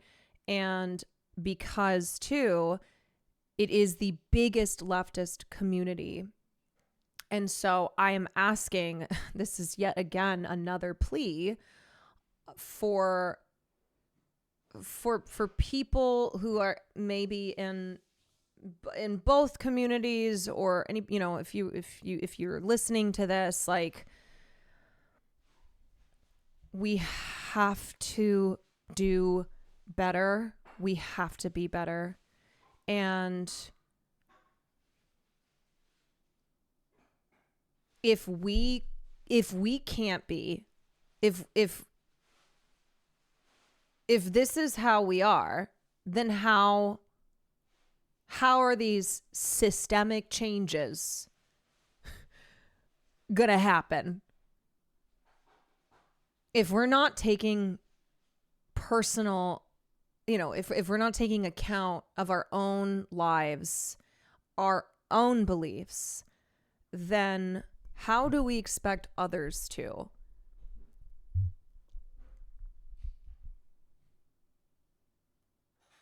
This is a wake-up call for people in leftist communities to do soul searching, understand why they attacked victims first, and make victims feel they can't talk about this in their community. Yes, and I also think it's a reminder of, like, if you have an unhealthy relationship with a content creator, you need to check yourself. You need to, and you got to be honest. So if that's what's driving your political opinions or your moral positions, that is not healthy, and that is not something we should be normalizing. If you were unable to look at the situation because of your parasocial feelings towards any content creators who were involved in this, then you have to recognize that that is not a place that you want to, that is not a path you want to keep going down. And you're not a principled person. You're not principled. You're just a parasocialist.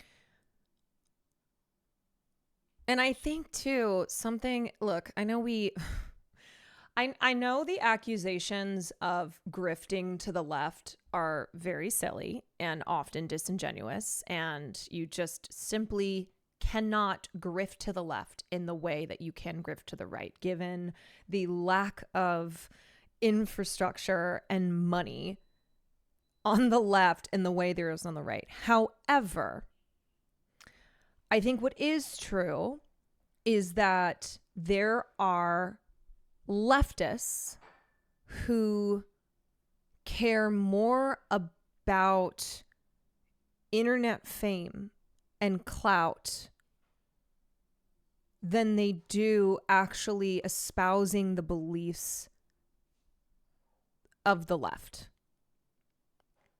And I think this is unfortunately just something that is a part of the content space overall, that what can happen is this desire for validation, for clout, for, you know, the doors that can open when you have a big enough following, when you have like, when you've got enough juice, that can come to dominate somebody's motivations. And that's where also we can run into problems.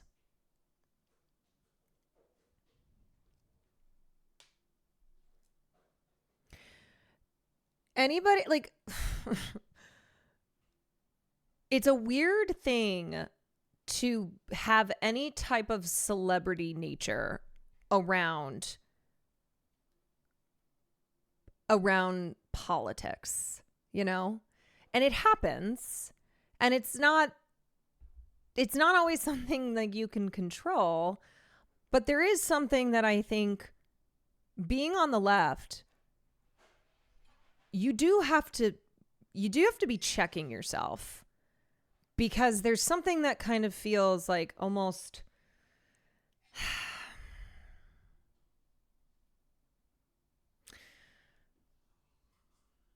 how do I explain this?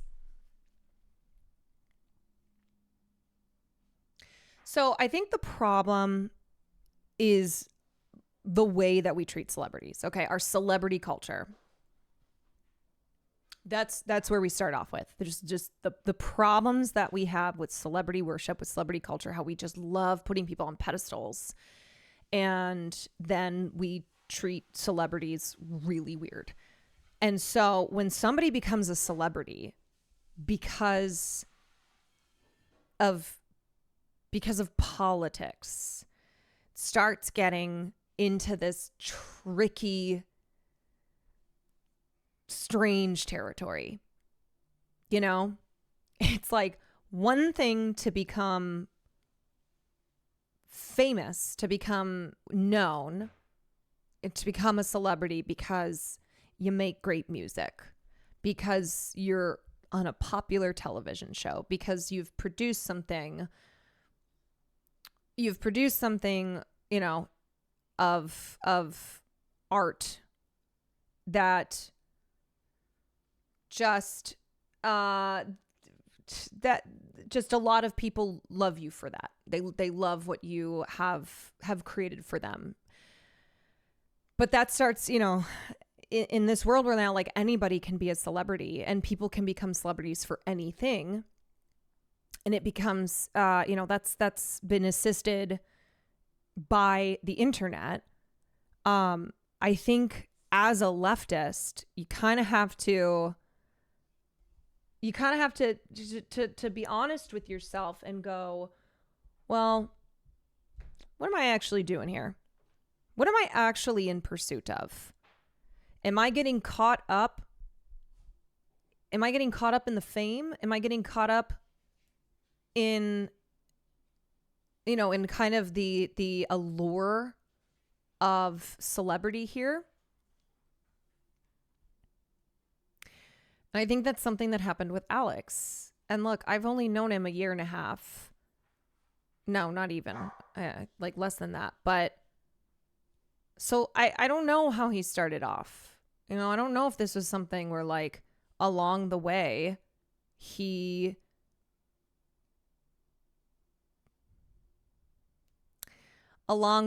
like the politics of it all became a way to, you know, to to gain fame, and then as and then having that fame, use that modicum of power to hurt people. You know. Do you want me to close the door? Oh. Hi. I don't even know if I realized you were here. Oh yeah, I'm like cooking chicken, but like if you want to close the door. Have you heard me ranting?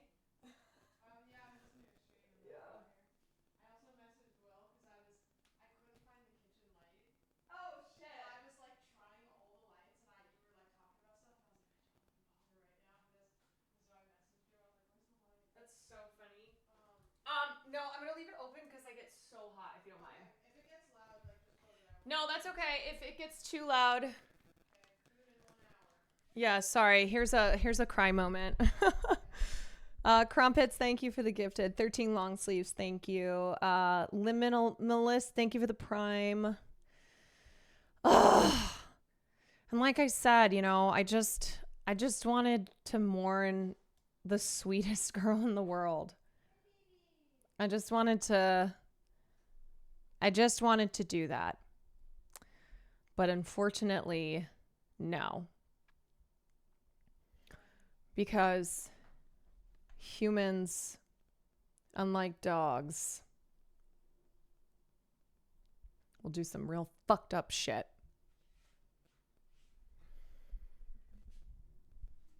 Little Brassy Atlas, thank you for the 31 months. One of the accusers said she was trying to warn people about Lolo for quite some time. Why and how did it suddenly blow up? Why not before? It's one of those things that sometimes it just takes one post online to break the dam, and then a lot of people, start sharing their stories. It reaches a tipping point, but also, as I mentioned, because it seems as if people who tried to say something in the past, they just kind of got drowned out. They got dismissed. I think too, because of the culture of fear, of backlash, if you do say something, or maybe you start to, you try to speak and you're silenced. So, easiest step ever. Thank you for this important conversation. Not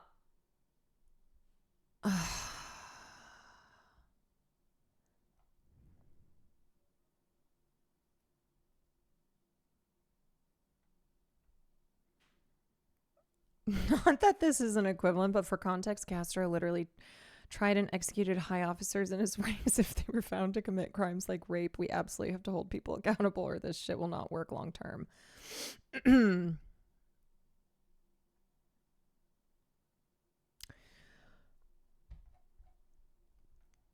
Anyway, this is not this is not a new issue. This is not a new issue. If you read anything by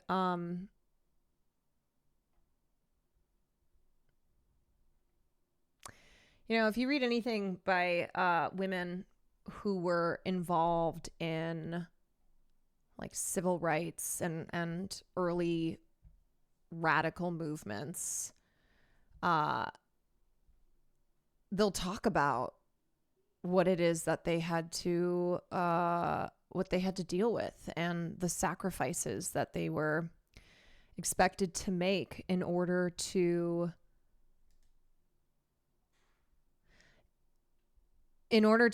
allow the cause and the men who were the forward-facing leaders of the cause space to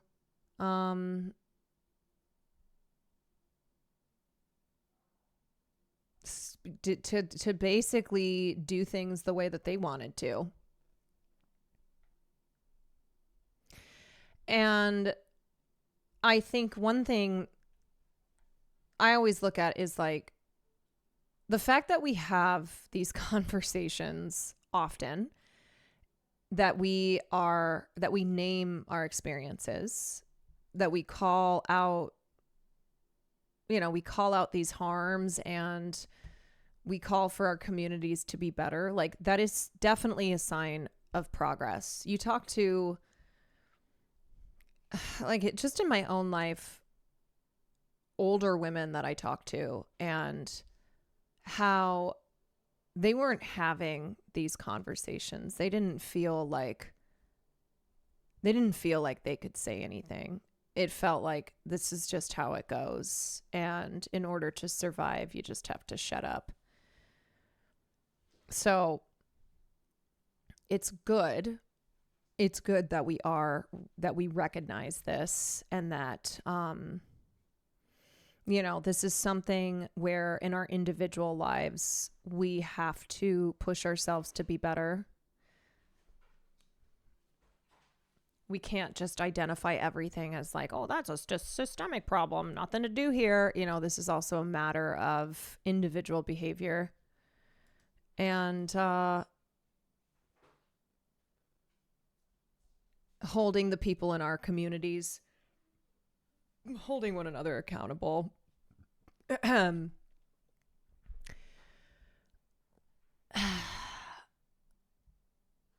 really like the stream where we covered Aziz Ansari like a year ago. That situation, the way people still view it, is relevant.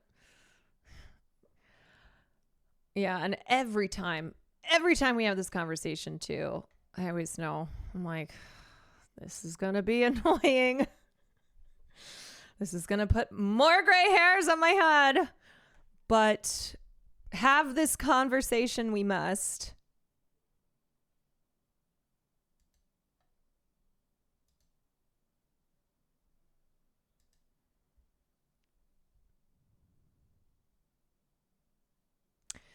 Kind of bad time for this kind of standpoint theory, but as a dude on the left, I only like having these conversations here and in other feminine spaces so I can learn from women how to handle these things better. And look, it's not to say that like women don't engage in misogyny as well. We see plenty of that. It's not to say that women are perfect unless these are the ladies that we're talking about. However, this is something that I talk about a lot, where I as a woman, and one who centers my content around my leftist politics, I do ask repeatedly that leftist Twitch viewers don't just listen to men, and don't just listen to straight men on these issues. In the same way that I would say, please listen to queer voices, please elevate, and like, don't just don't just be engaging with cis people on trans issues. And I think what can happen is when when you only are listening to someone who doesn't have that lived experience, like that's not their day-to-day life, and that can result in having blind spots, then it also creates blind spots in you, or it can worsen those blind spots. And it can also, with the kind of parasocial element of Twitch, it can also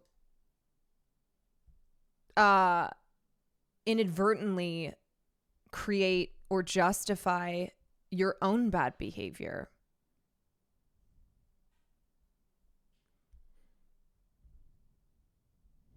And don't just listen to American leftists as well. Totally. And don't just listen to streamers in general. Absolutely.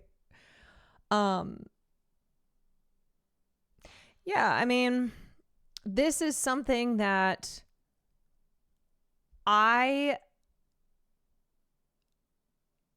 not a person who expects perfection, because I am not a perfect person. But I am very adamant that for the men in my life, they do not speak over me in talking about my experiences and the experience of other women. And if that ever happens, then I will shut that shit down.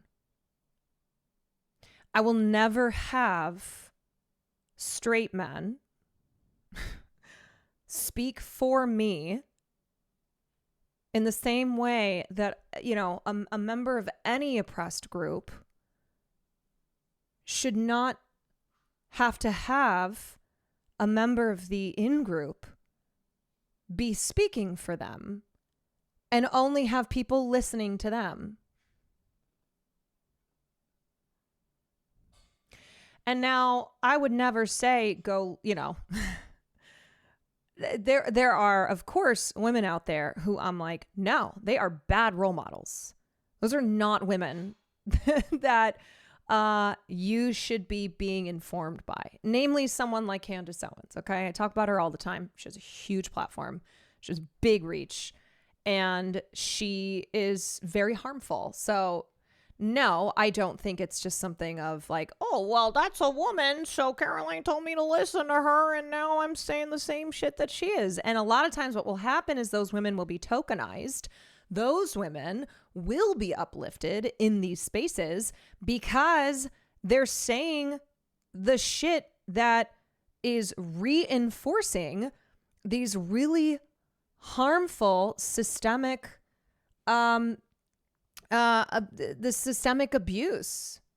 And so when you have the token woman who's like, yeah, it's great, then yeah, she's going to be lifted up. She's going to be treated in a way that someone like me, who is not going to be a patsy or a pawn for misogyny, is not. I'm not going to be lifted up that same way.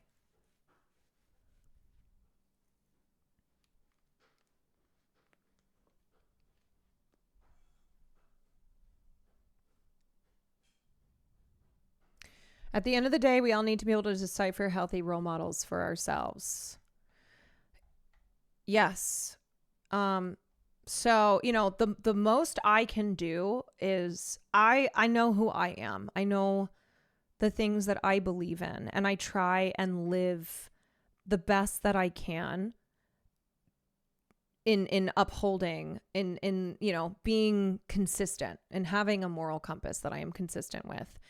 And so for me, it's like I feel very strongly in saying that I am I'm a woman creator who tries very hard to create a space for all people, but especially for women who I know maybe don't feel like you have spaces elsewhere. Maybe you only feel like your options are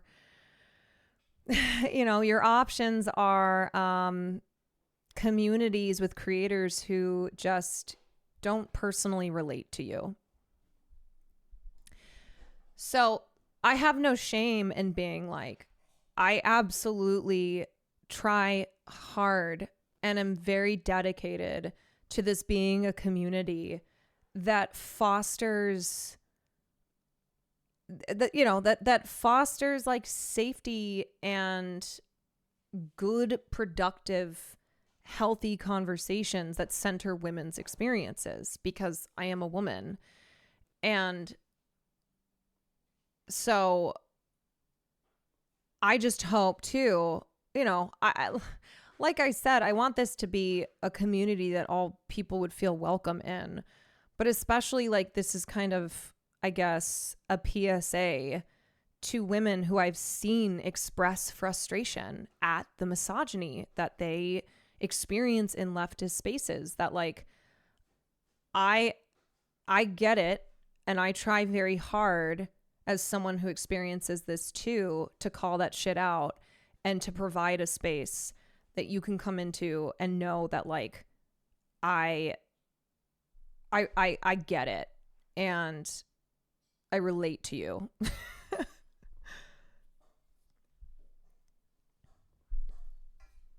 Cheers. Okay, 13 long sleeves. Thank you for the tier 1. Crumpets, thank you for the gifted sub. Little Breasty Atlas, thank you. Coletti, thank you for the 12 months. Cortana, thank you for the 2 months. Do you know any vids you could recommend us as to watch on how to be respectful of streamers and not go down the parasocial road? What's the Ludwig one? I'm not your friend. Any videos? No, look, what I would just say on that is I get that it's a two-way street, okay? And a lot of times as creators, we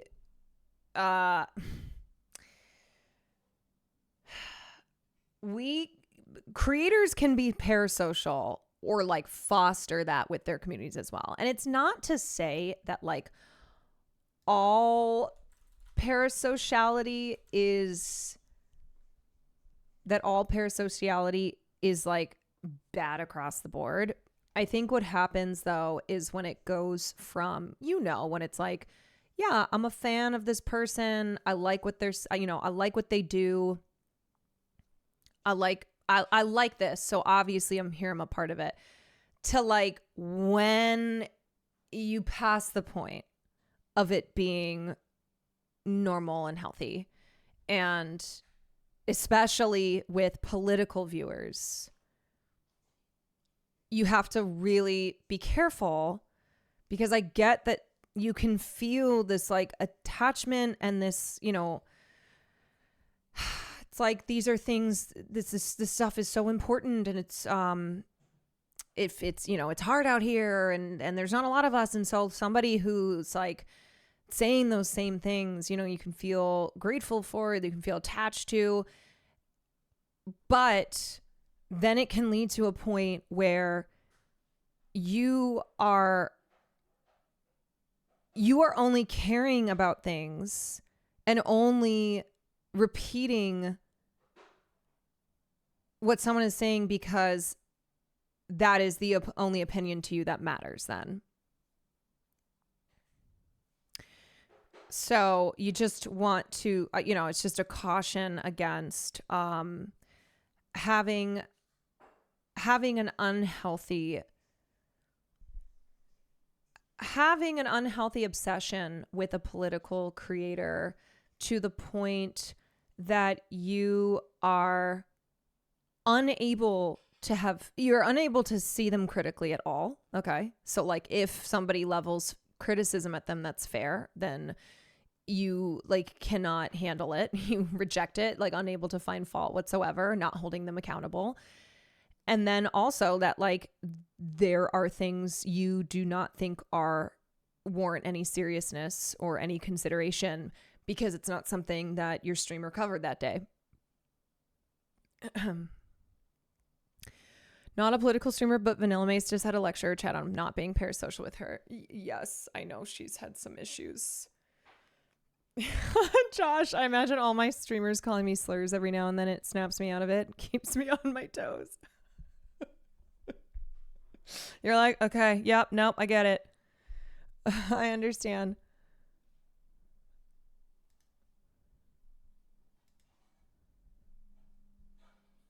There's definitely a jump between being a fan and putting someone on a pedestal. As you said earlier, your principles need to take precedence and need to be your foundation. Yeah, don't treat political streamers in the way that in the way that where you like celebritize them, and it just gets into weird territory, right?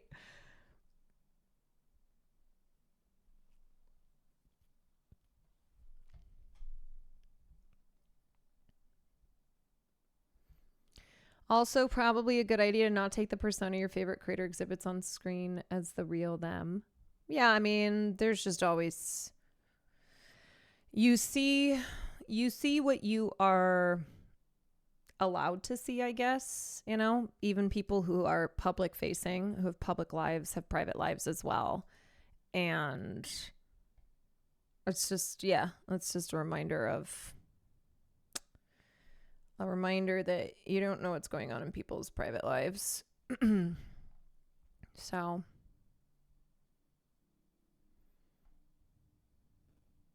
just want to thank you for this fantastic discussion. I really need to hear this right now. I love how you're holding our own accountable. Thank you for what you're doing. You're welcome. And, you know, I'll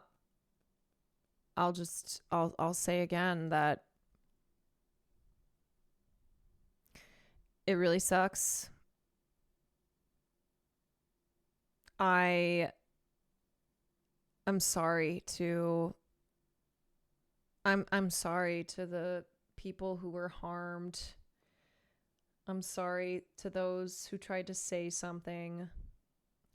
And unfortunately, it just either didn't go anywhere or you were shoved into silence.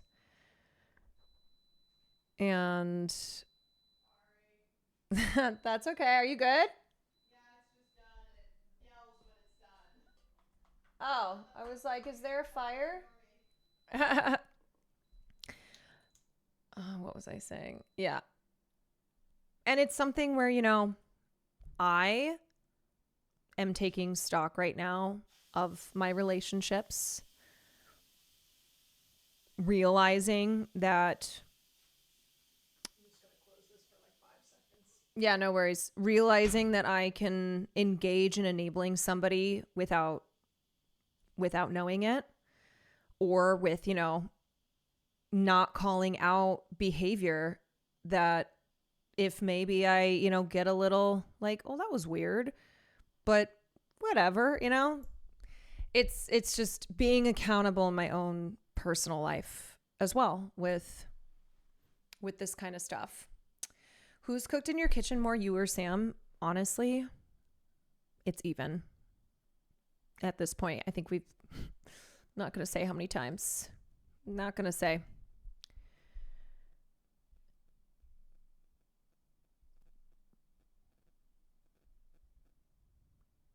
So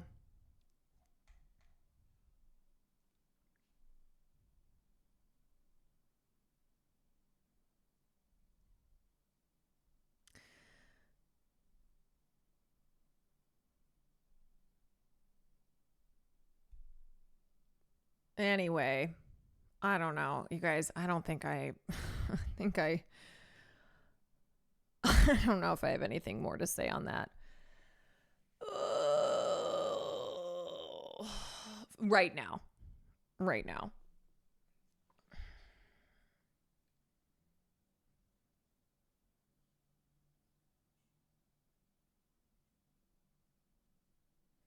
Yeah, I just feel tired, man. Okay, so I linked to this earlier, not realizing we were transitioning from one bad topic to another, but now I think I got the timing right. Wait, what is this?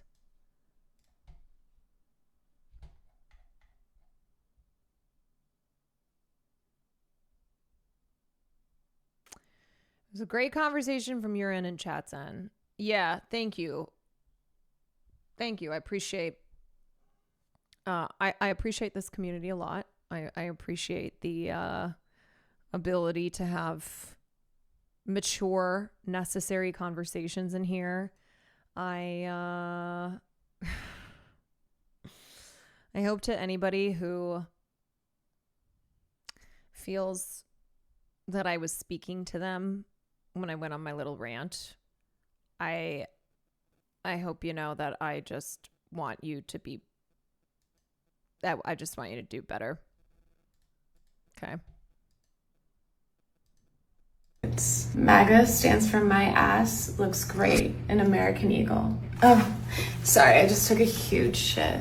These are quality jeans, so 78% polyester and 100% German descent. It's an American staple, and by that, I mean the white part. My jeans are superior, and by that, I mean white with blonde hair. don't check my roots. MAGA stands for my ass looks great, an American Eagle. Oh, so If I didn't know better, I absolutely would have thought that that was just the Sydney Sweeney ad. Wowie. Wow. Yeah, I don't need to go back over that. We did a whole segment of it last time I streamed, but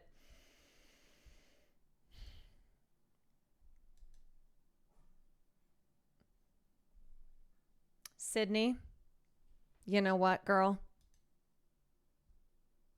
You used to do prestige TV. I saw some. I like forgot she was on. I forgot she was on. Oh, what was that show? The one with Amy Adams. Sharp Objects. Yeah. I'm like, what happened? What's going on? Sydney, do better. The theme of today is everyone just do better. Just do better. Imitation Brand, thank you for the 7 months.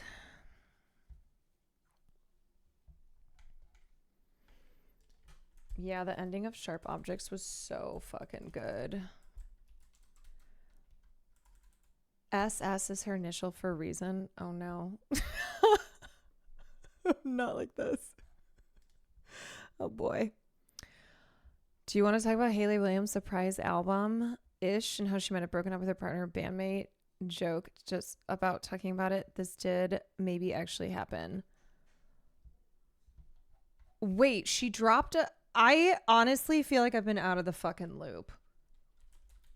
Hayley Williams dropped a surprise album. She uploaded 17 new songs on her website. Happened last night. Not to be too woke, but wasn't Sydney getting some flack a while ago for her family being MAGA? Yes. It's not on streaming. It's not on streaming. She dropped it on her website. You need an access code? What's the code?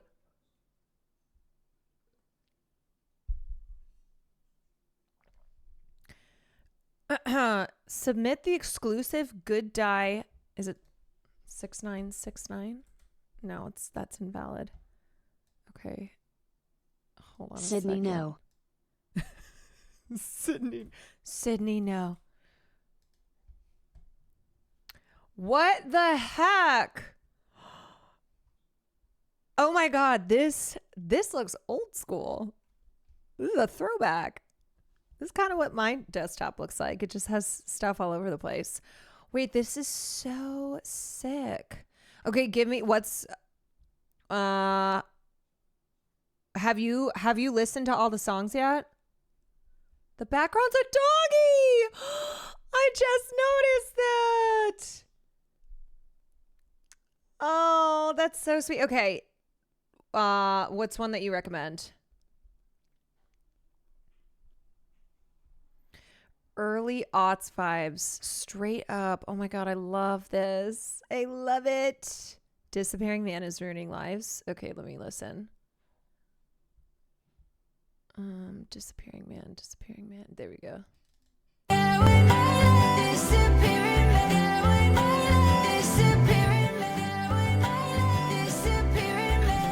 Now I understand how you feel abandoned at a depth you would never share with me. And I tried to make it to God, I love her voice too.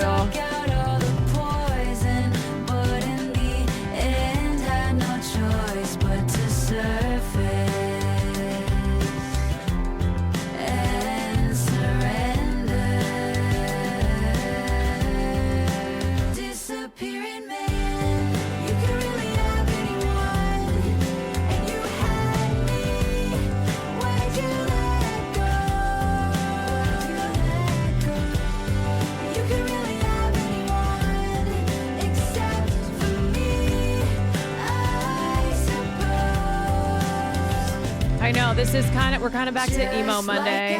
This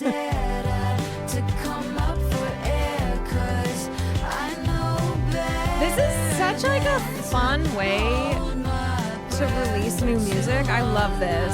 Love, you're not the only one who was lonely. My final act of love was surrender. Oh, surrender. Disappearing man, you can really have anyone, and you It's a banger. why'd you let go? You can really have anyone except for me, I suppose.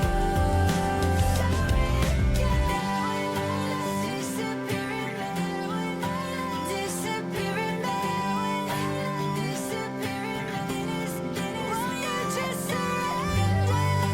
Disappearing man. Wait, so is this about her breakup with Chad? Won't you just surrender? You can really have anyone, and you have what you said. Or was this no with Taylor? You can really have anyone except for me, I suppose. Disappearing man, that's thin as air with wild hair and a stare that could melt stone. There were no conditions to my love, yeah, it was endless. She divorced Taylor Swift. Yeah. Disappearing man, won't you just surrender? Disappearing man, won't you just surrender? Disappearing man.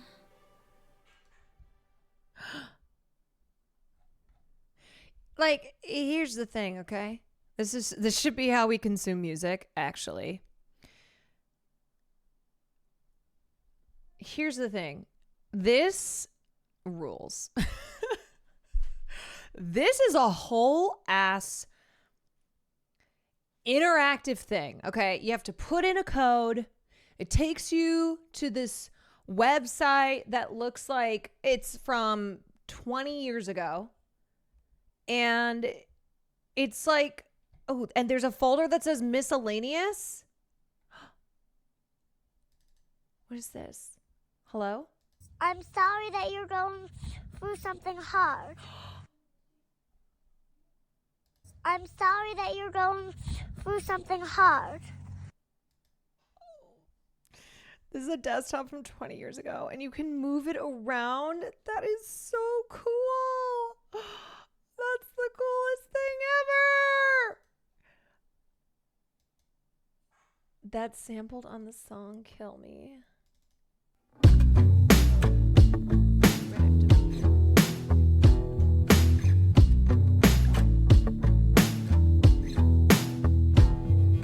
Eldest daughters never miss their chances to learn the hardest lessons again and again. Carrying my mother's torment. I think I'm where the bloodline ends. I'll never do the right thing again. Go ahead and kill me, can't get much stronger. Find another soldier, another soldier. Go ahead and kill me, can't get much stronger. Find another soldier, another soldier. Eldest daughter comes to stop the cycle. A job you never asked for is paying in dust. Cadenza, thank you for the 21 Your months. mother's torment. Save yourself or make room for us. 'Cause either way we live in your blood. Go ahead and kill me, can't get much stronger. Okay, I'm not an eldest daughter, but honestly, shout out to the eldest daughters. Shout out to the eldest daughters. I am second eldest daughter. Find another soldier, another soldier. Go ahead and kill me. Can't get much stronger.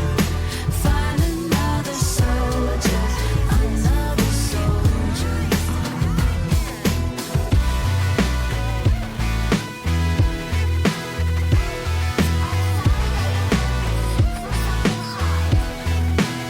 I'm sorry you're going through something hard.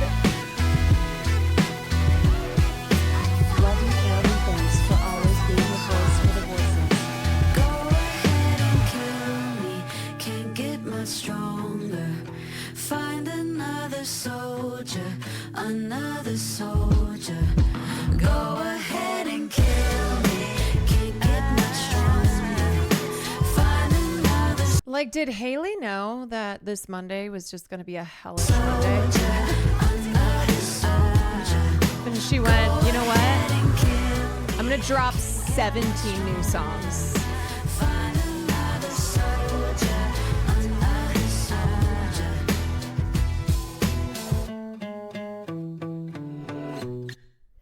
Who is this? This is Haley Williams of Paramore.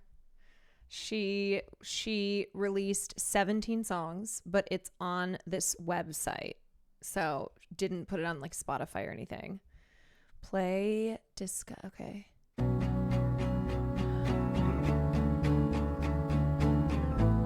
Uh-oh. This feels emo. Hogan, thank you for the gift to Haley Williams.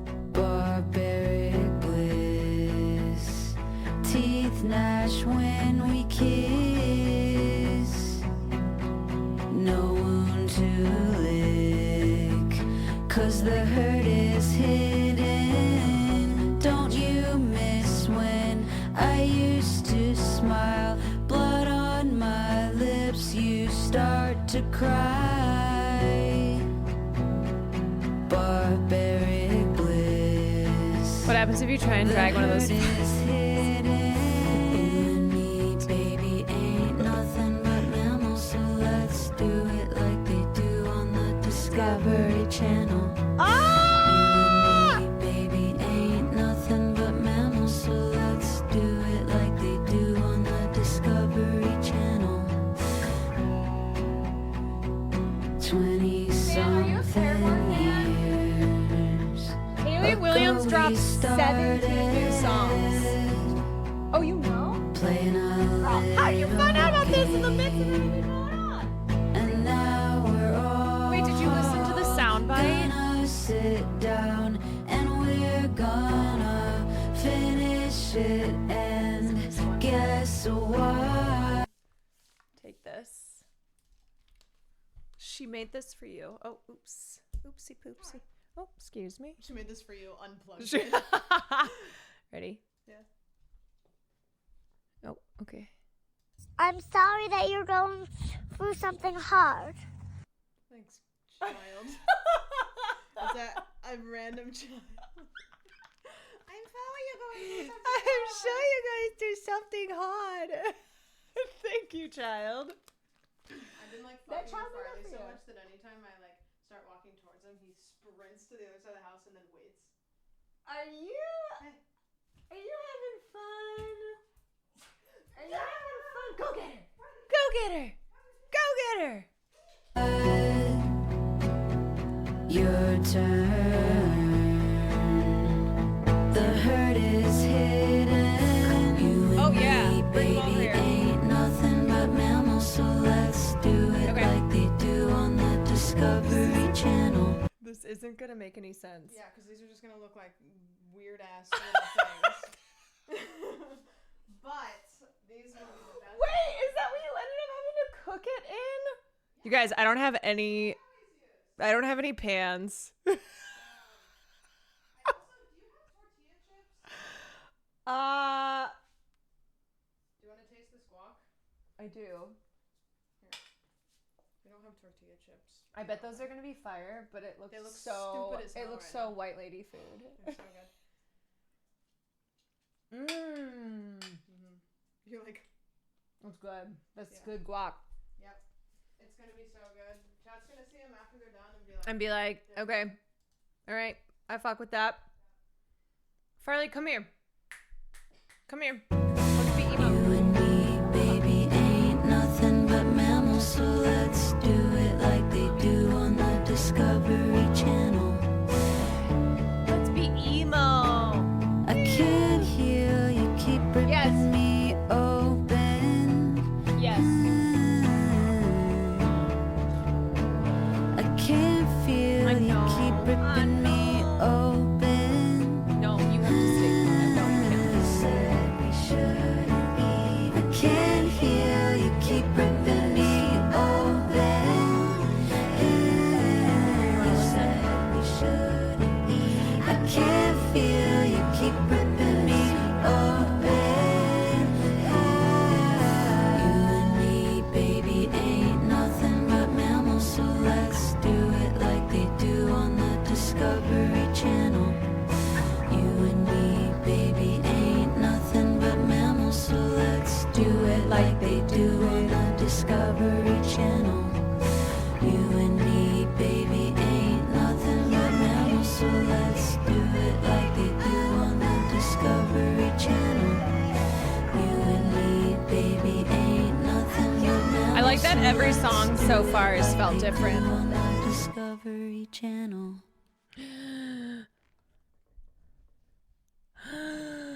Oh, okay. I want to listen to one more. The Disappearing Man lyric was disappearing man with wild hair and a stare that could melt stone. There were no conditions to my love. It was endless until there was no you to hold it. I mean, that's fucking poetry, mate. Okay. For more emotional devastation, hard or love me different. For unique vibe, ice and my OJ or brotherly hate.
Do it, lady. I can't get soft because I'm too hard as insane.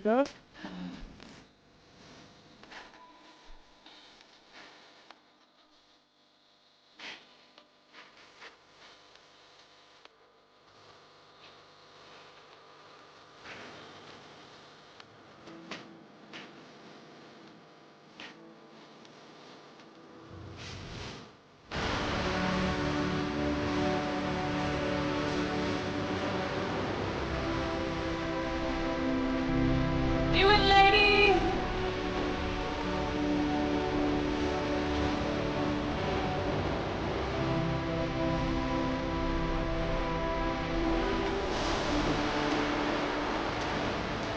You smoke too tough.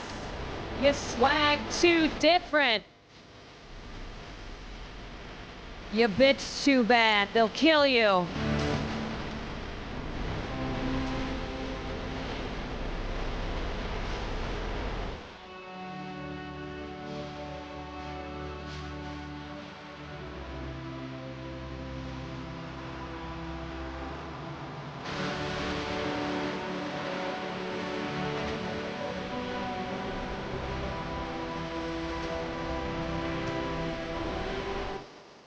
Never kill yourself. You never know when Hayley Williams is going to drop 17 new songs.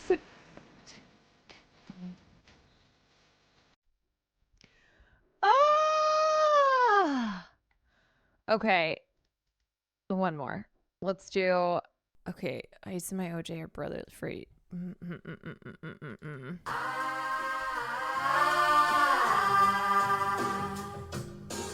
But one of the songs is Kill Me. Yeah, but that's about her. I'm spinning circles and I can't deny. Floating on your love like a butterfly. Got me jumping inside, thinking about you. We might as well do the whole album. Secrets, no games to play. It's alright, it's okay. I never felt this way. Got me jumping inside, thinking about you.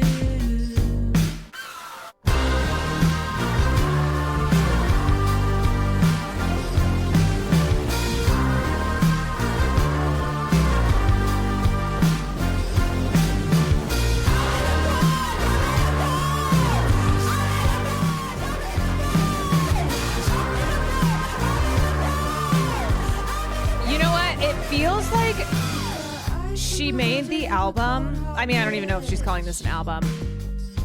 But it's like she did everything she wanted to do.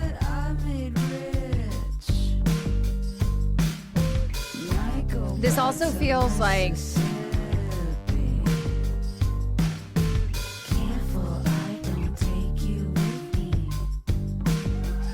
the only thing missing is a track order.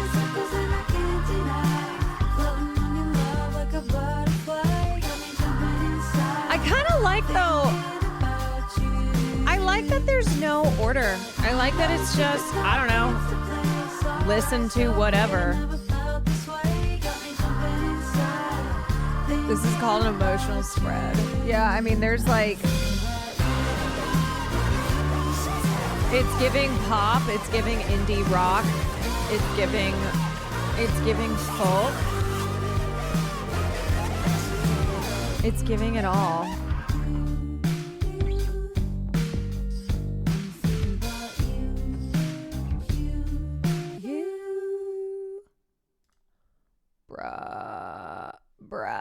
Bruh. Hayley Williams team looking at the site analytics the past 20 or so minutes. Yeah, she's really that girl. Hayley. Or okay, wait. Okay.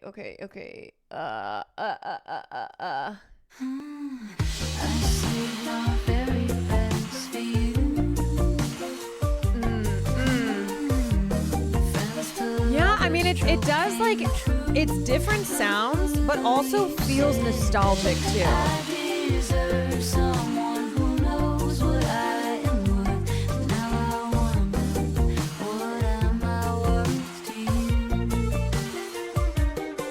Are you a Paramore fan? Yeah.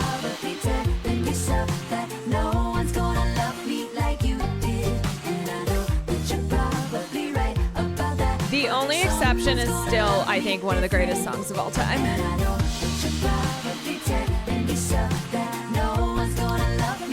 I genuinely thought I was straight for years because I just assumed everyone was in love with women like Hayley Williams.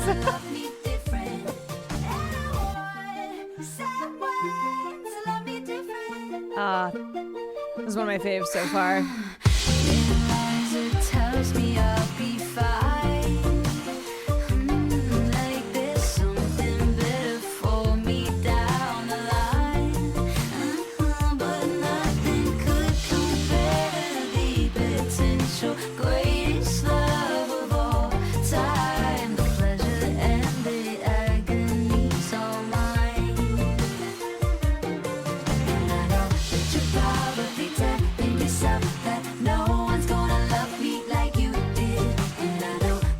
Also, this just feels so right. Like,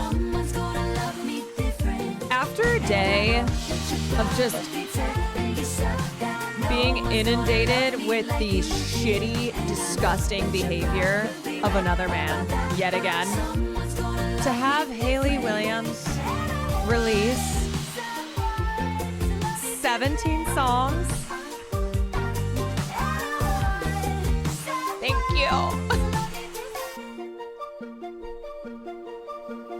All these got me my feels like it's nostalgic but new at the same time. Yeah, that's how I feel too. Like we needed this. We needed this. Scrolling up till 3. Alex reads tarot, reads the shit out of me. Now I'm the one who's gotta love me differently.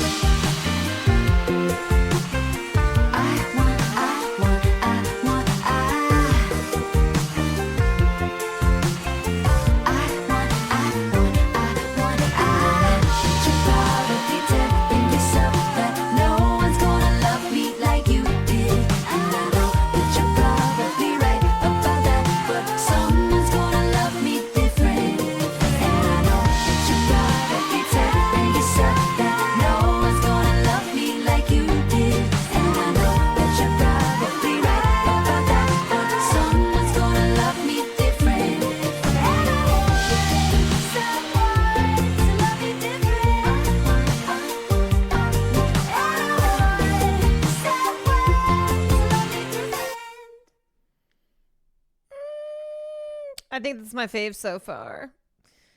This is like generally interesting to me musically, way better than like typical pop music. Yeah, I think Hayley Williams makes pop sounds and pop music for people who don't like pop too. She's an artist where it's like, oh, you're kind of not into the really like commercial pop sound. Current pop isn't for you. Well, here you go. She's also free from her label now. Oh, I mean, this feels like a free artist. I just want to hear her flex those vocals because her fucking ass sang. Oh, dude, she can fucking belt too. She's so good, and she's so good live. The people are saying Murtad Sabine. Huh? So true.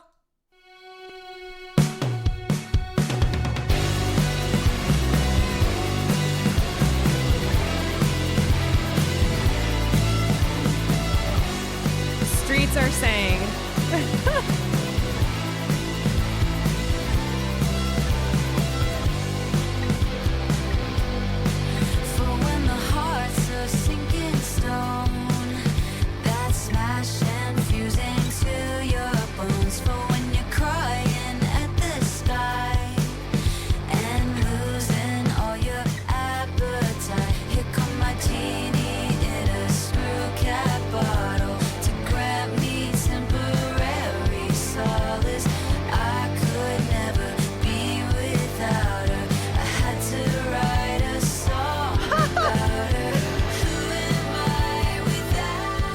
Never be without her. I had to write a song about her.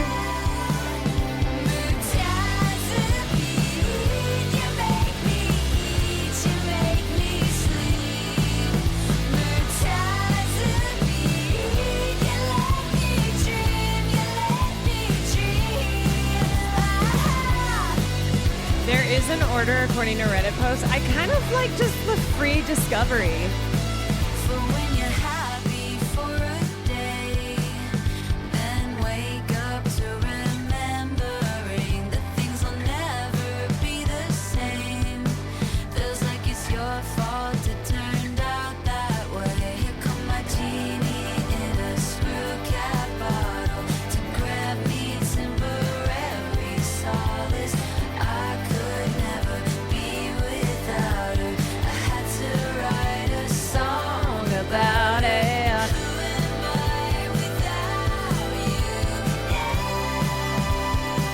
This goes out to all the girlies on antidepressants.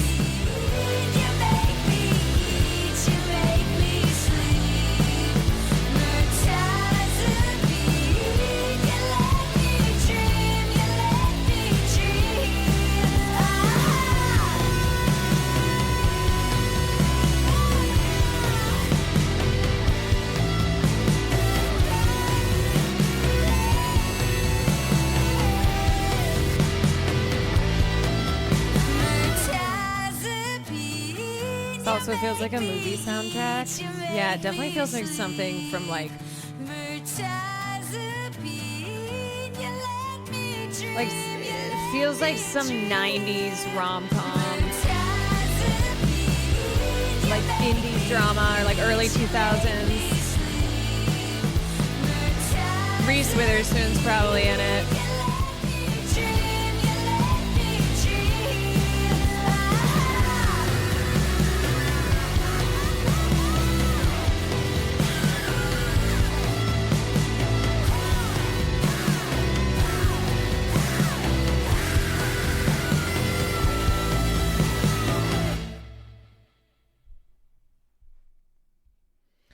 Who would have thought a song dedicated to an antidepressant would hit that hard? Have you listened to Preacher's Daughter by Ethel Cain? Of course. Yes, absolutely. Wallaby Beatles, thank you for the 21 months. Brial Double X, thank you for the 2 months. Okay, wait. What was the other one that didn't know the girly Haley was going through it? I feel like she's been way more open recently too about all the shit that she's had to go through. Brotherly hate. Yeah, I think that was the one. Where is it? Here we go. Brotherly love, brotherly hate. Don't it sometimes feel like the same thing? However you bend, however you sway, furious roots just won't give way. Did you see Ana de Armas like the post shading Nicole Kidman? What? I've been laid out on your limbs, carved my name into every one of them. No, please don't fall, please don't break, please stay strong for all of our sakes. Are you Siamese twins? Are you headed to waste? Just asking for a friend. You can make each other small or make each other Wait, great. send that to me, If you Madeline. think that you could give more than you could take. Nick your head, almost got me. spit into it, shake hands. Okay, I fucking love this. Brotherly love, brotherly hate. Don't it sometimes feel like the same thing?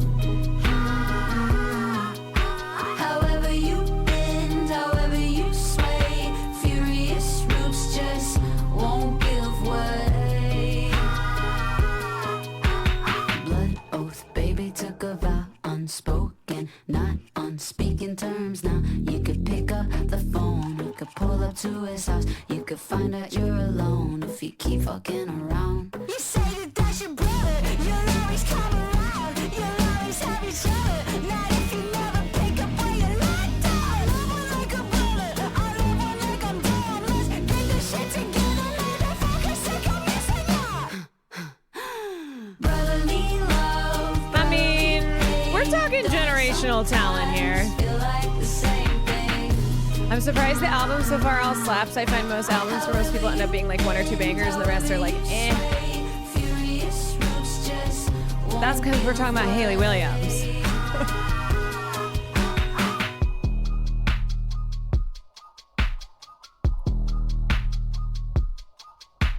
nick your head, I'll spit into it, shake hands. That's how you do it. Nick your head, I'll spit Is this her into it, Stevie Nicks night after shake Fleetwood with better production value? That's how you I think this is her like haters said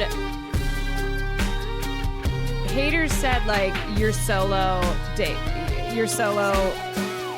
pursuit will make you miss Paramore. Will make everyone miss Paramore. And Haley was like,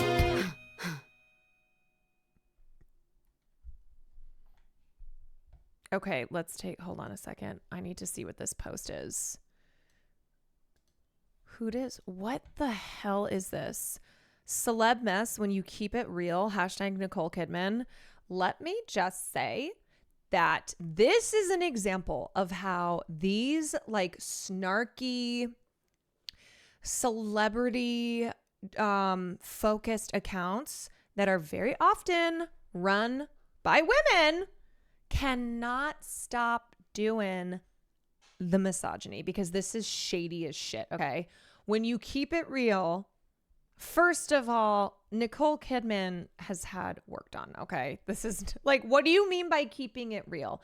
This is just a way to post this photo and be like, oh, Nicole, she's not worried about stepping out and not looking 22 years old. Like, she's keeping it real. Now, what the fuck is Ana de Armas doing liking this? Okay, so you know that Ana de Armas is dating Tom Cruise. Ana de Armas is dating Tom Cruise. So, I wonder if it has something to do with that.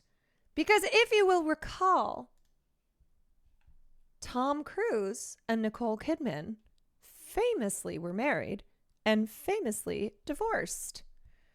Didn't Nicole and Tom connect recently? There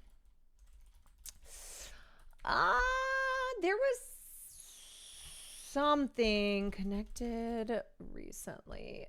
Tom Cruise spoke highly of his ex-wife Nicole Kidman in a rare comment because they do not speak about each other. And in a rare comment, he said that she is a great actress, which is true. This is true. And now you have Tom Cruise's new girlfriend, the actress Ana de Armas, liking a snarky post that is mocking Nicole's appearance here. Am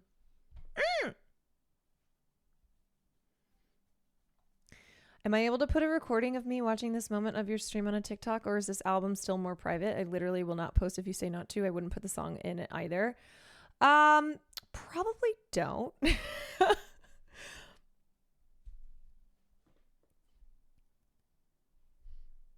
I would say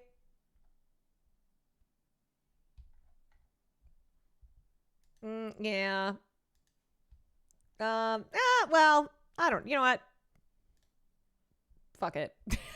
Actually, if you want to, that's fine. I don't know. How do you know all this news, lady? Because unfortunately, I know a lot of things that are not of crucial importance. Although I guess that is subjective. that is maybe you think that these facts I have in my brain relating to Tom Cruise and Nicole Kidman is of the utmost importance. I am burdened with pop culture knowledge. But yeah, it's my job to know this stuff. This is crazy. Who does she think she is? Who does she think she is? Also, can we stop with the... You know how we've been talking about misogyny today and how I said, yeah, let's not pretend though that women aren't also doing it. Okay. A lot of these snark accounts in the celebrity world, ones that will post like, what did she get done? And love to just speculate over women's faces and bodies and like participate in the equal shaming of women for not getting stuff done, but then shaming them for getting work done. Ladies, do you understand that when you participate in this shit, it makes it worse for all of us? What are you doing? Also, Nicole's a beautiful woman. Nicole's a beautiful woman. She's like Nicole Kidman. She's almost 60 years old.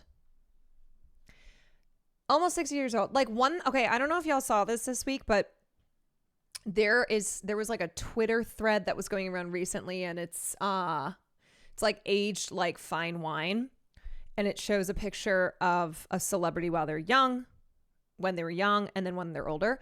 It was like all men, because again, men get to be praised for aging. Men often are are attributed with compliments in the form of saying things like aged like fine wine.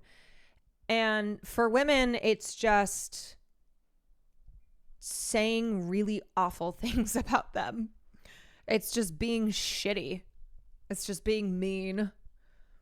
Yeah, men looking distinguished, you know, getting to have wrinkles and silver hair.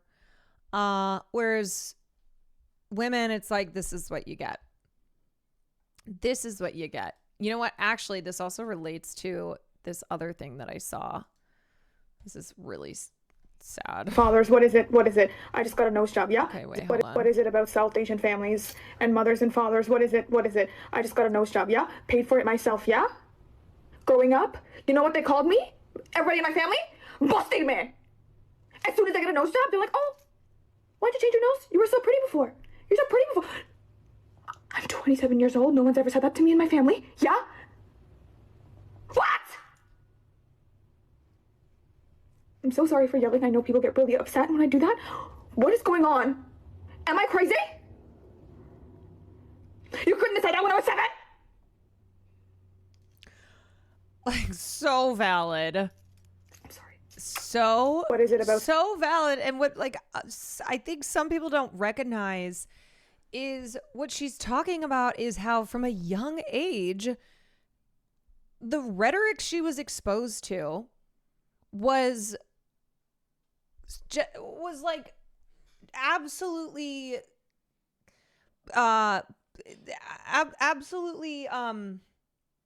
dehumanizing to her and forcing these beauty ideals on her at a very young age. So then when she got older and had years of feeling insecure and feeling like, oh, not only could I be prettier, but I should be prettier, and then finally did what she thought was going to produce that, and then it was like, oh, but you got work done? Because that's the thing. It's like pushing women into into feeling like they need to get plastic surgery, like they need to adhere to these beauty standards. But God forbid, if people know about it, if it's obvious, then you're also going to be shamed for that. Like, it's just criticism and these impossible standards no matter what. Does Haley have a song for this? Is there a song on the website about this? Yeah, also beauty equaling whiteness in South Asia. Yeah, I mean, just the amount of colorism and negative self-talk. Okay, let's listen to it. The amount of colorism and this, like, I remember when I would be praised and then I internalized this value in having eyelids, like, because I don't have monolids, like I have, smaller eyelids because I am of Asian ethnic descent. But it was like this thing that my own Asian family members would praise, was like, ooh, that's good. That's a good thing to have eyelids. And so I remember thinking, not only was it superior to have, to have, not monolid eyes, but that I even needed to have bigger eyes, to have bigger eyelids.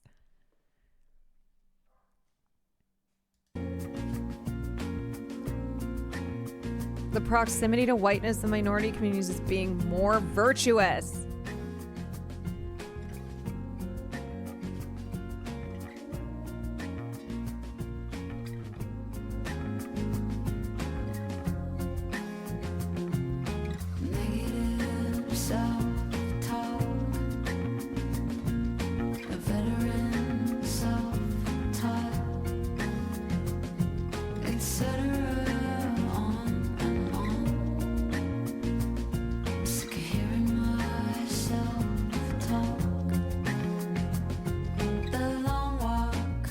Between the car and the house.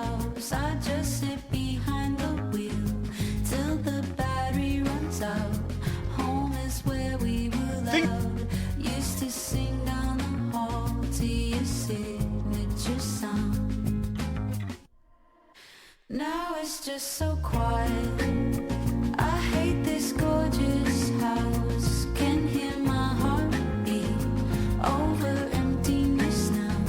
Chorus of my worst thoughts, drawing curtain shut as hope takes a bow. Now all I hear is self-talk. Yeah, all I hear is self-talk. All I hear is all I hear is self-talk. I write like a volcano, projectile spewing out. Quiet minds a loaded cannon. Who's it aimed at now? And the tip. I like how people are coming in here, like first time chatters who are obviously Haley William fans. They're like, I heard this is where you can get the access code. Tip of the iceberg. Turn I heard this is the place. around, let me thaw out. 'Cause all I hear is self-talk. Yeah, all I hear is self-talk. All I hear is all I hear is self-talk. Hey, y'all got the code?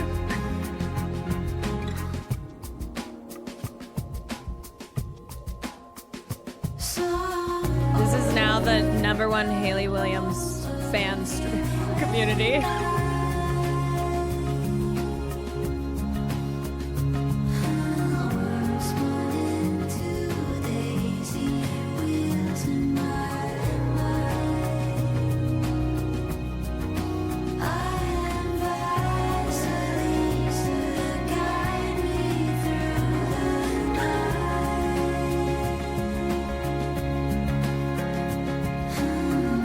I'm gonna be so for real. I have loved this. I have loved all of it.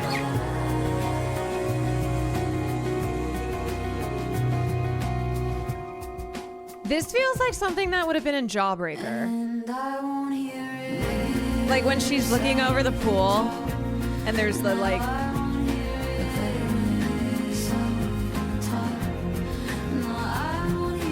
there's like the images of Liz, very dreamlike.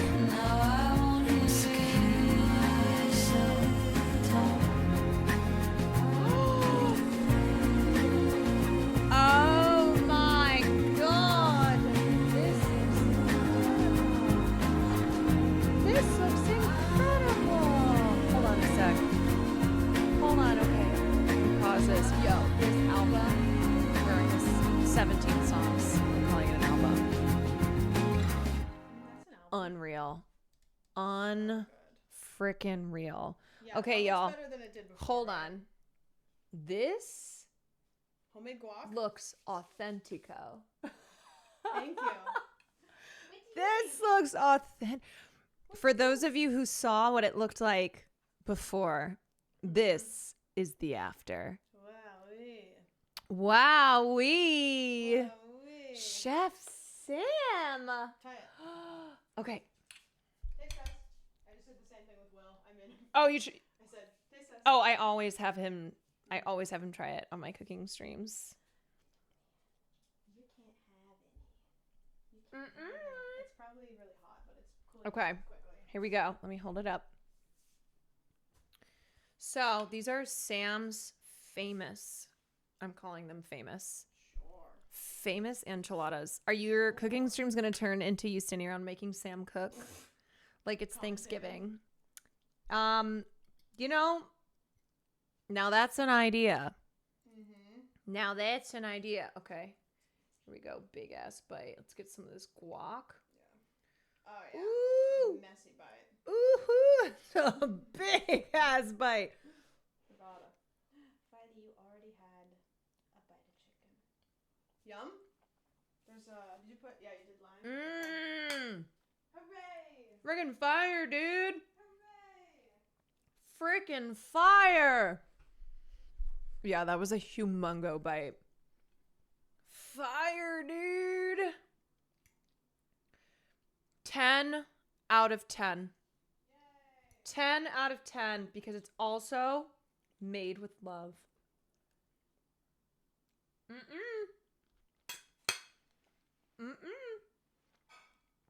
You can't have any. I'm sorry. This will make your little butt explode. Muy authentico. Wow. Can she share the recipe? Gonna have to ask her.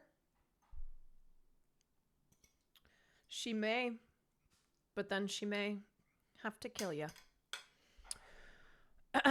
Wait, EDAABP has slight shade to Jason Aldean. We think full title is Ego at a Bachelorette Party. Wait, what's her...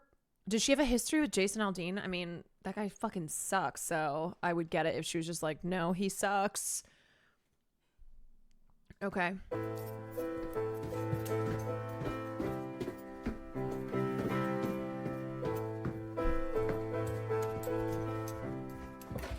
You'll know when you hear.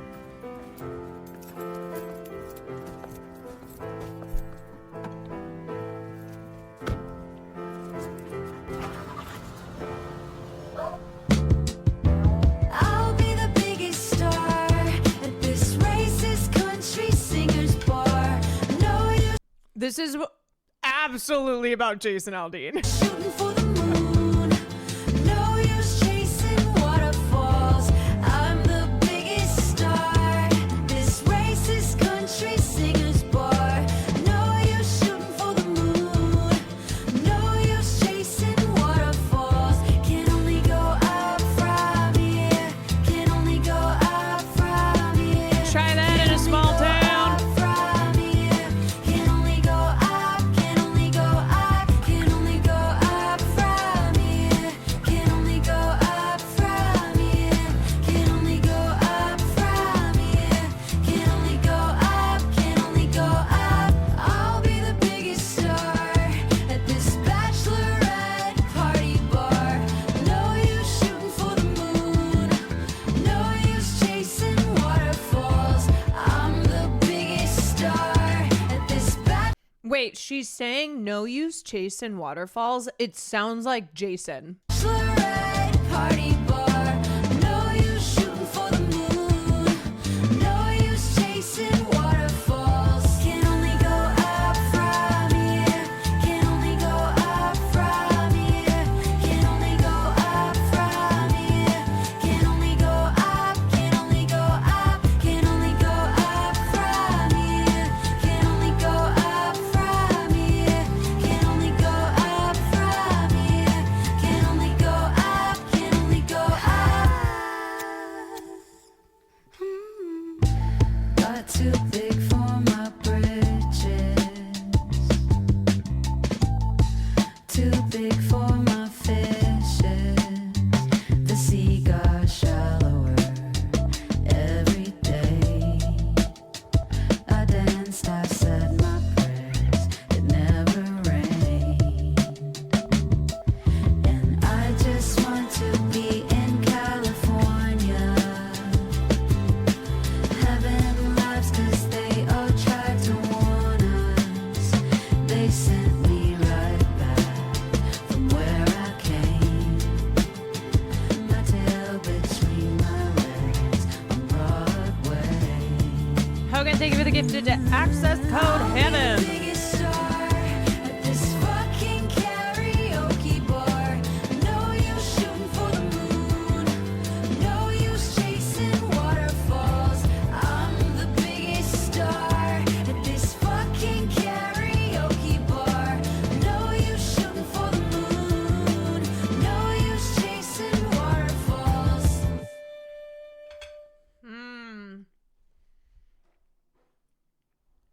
Nashville literally went from an amazing mixture of culture, sights, music to these assholes, star opening bars that overserve have led to multiple deaths. Yeah. A lot of a lot of these jerks in music who have opened bars in Nashville and they're just out of control. True. Okay. So obviously that's her This is one reason why Nashville fucking sucks now. And then let's listen to True Believer.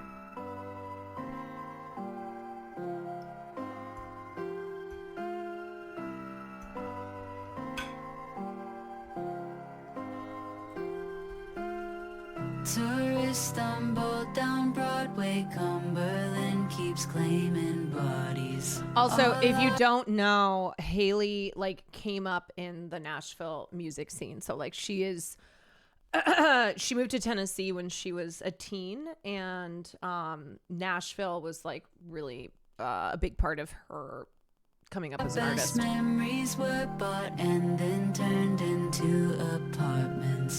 The club with all the hardcore shows, now just a grayscale dominoes. The churches overflow each Sunday. Also, Jason Aldean has a fucking like bar in Nashville, and he sucks. Greedy Sunday morning. Gift shop in the lobby. Acts like God ain't watching. Kill the soul, turn a profit. What lives on Southern Gotham?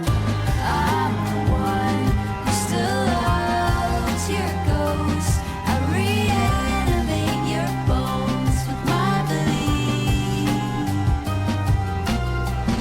I'm the one who still loves your ghost. Filibuster. Reanimate your bones. Google Jason Aldean. Try that in a small town. Trump.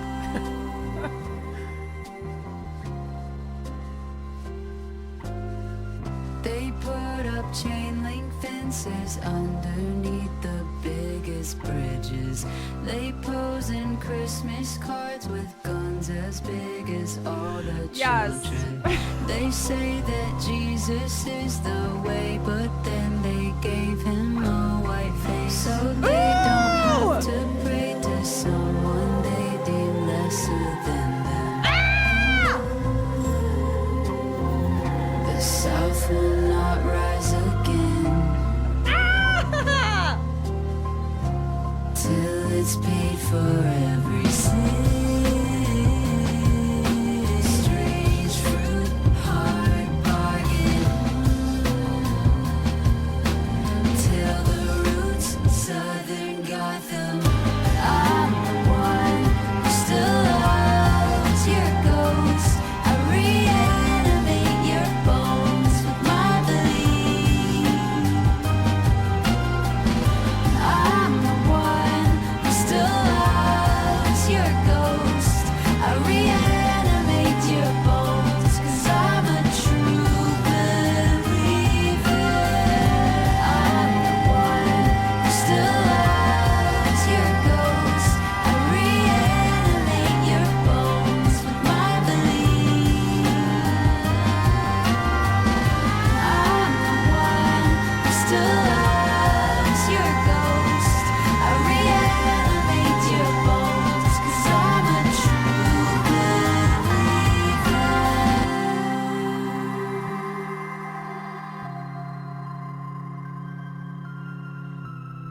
Yo.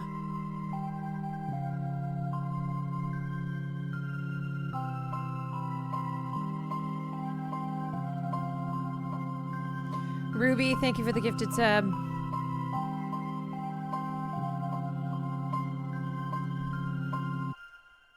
Okay. That line. They say that Jesus is the way, but then they gave him a white face so that they don't have to pray to someone they deem lesser than them. The South will not rise again till it's paid for every sin.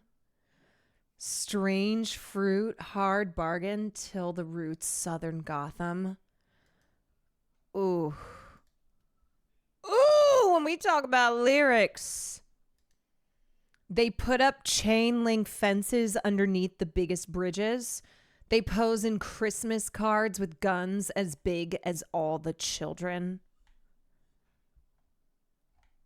She's not playing around. She is not.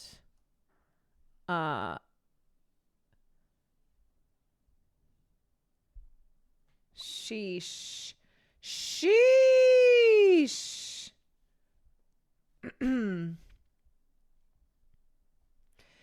Yeah, having these back to back, EDAABP and True Believer. New music should be released more on Mondays, not on Fridays. This has set my whole week now. Yes, I totally agree. New Music Monday. New Music Monday. Okay, what have we not listened to? I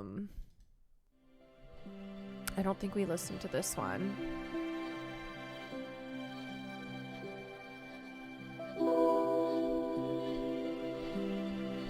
Yeah, even when Tuesday was New Music Day. Enough with the New Music Fridays. Give us something in the beginning of the week. Oh, this is magic. Every now and then in a far off land, familiar but foreign, a liminal feeling. I know you know me now like the back of your hand, but can I still get your heart reeling? Should've stayed a mystery, sipping on Japanese whiskey in the lobby bar. I could say I gotta leave, but let's not let that come between us. Would it make you want me more? I wait for you. Ooh. In a hotel room, I can dream girl come true. The vocal layering.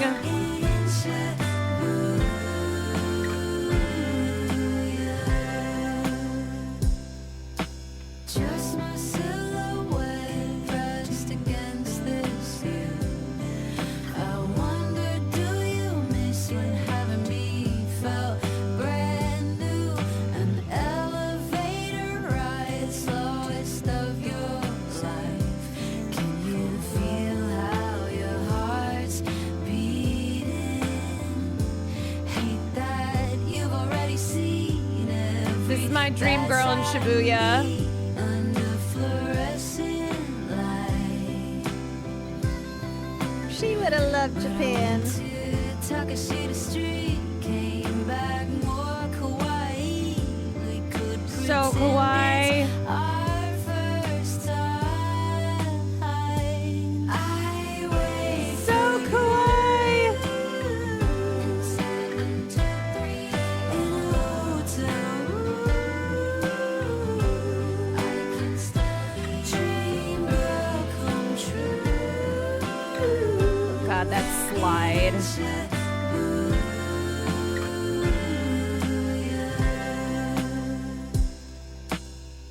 Get to the 7th floor, get underneath me.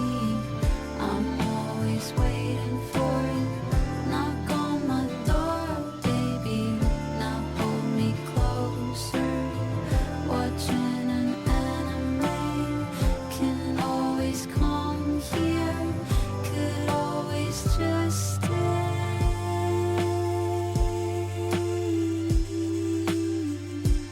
I wait for you. In 723 in a hotel. Like next time I go to Japan, I'm not listening to this on repeat. Dream will come true. In Shibuya.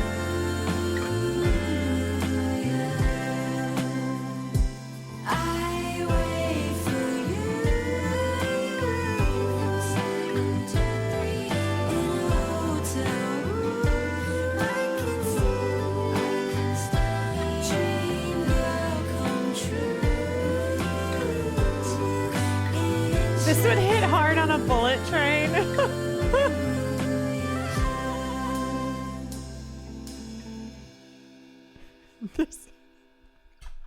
This would go so hard on a bullet train. She's such a gorge voice. Gorge voice. I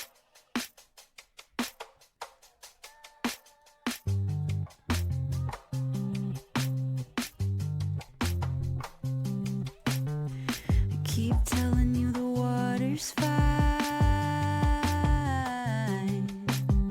You show up in a scuba suit. So come out to the deeper side. We could be like teamsy soon. I don't mind wasting my time in my Is this a reference to Life Aquatic? You're always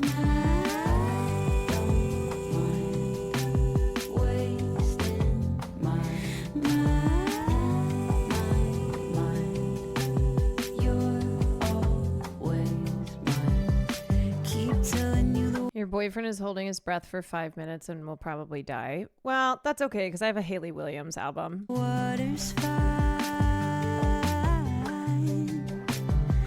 Megan called it monster soup. That's okay. Hayley Williams just dropped 17 new songs. There's something in here that will get me through the pain. We don't have anything to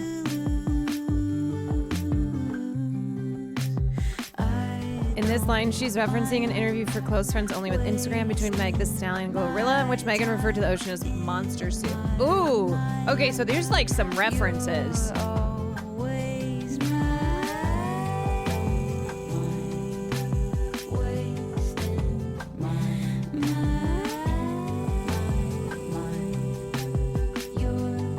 See, these are fun little, like, kind of Easter egg, like if you know, you know.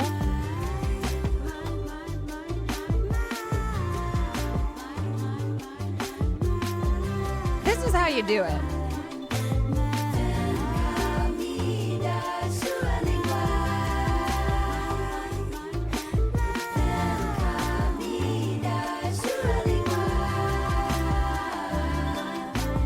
I don't mind wasting my time in my mind.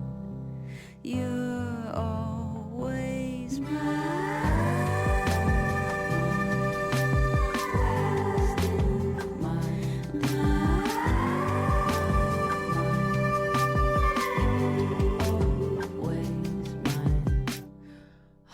It's such a vibe. It's such a vibe. It's such a vibe.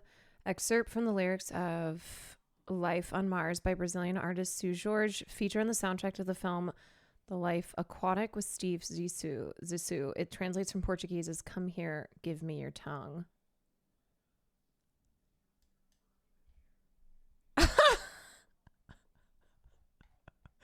Come here, give me your tongue.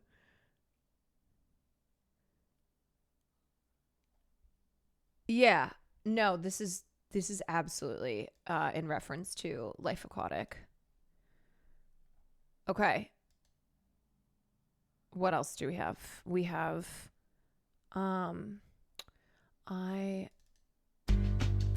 this is Glum. in the wake of your sunshine. We only have 4 left. Remember when I was like, we'll just listen to a couple?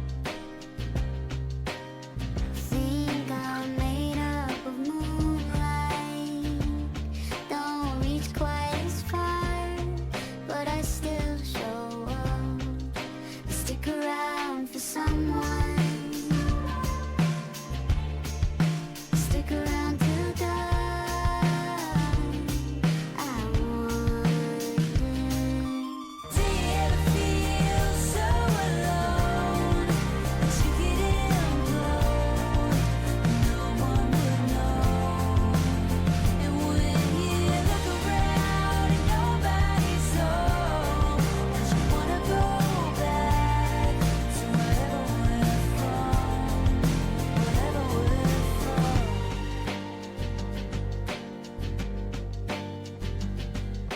Spaced out at a stoplight. Who's laying on their horn? 'Cause it's in tune with this song. Wanna put it in park, listen all day long. Hey man, roll down your window. I like that it sounds as if they like compress the vocals.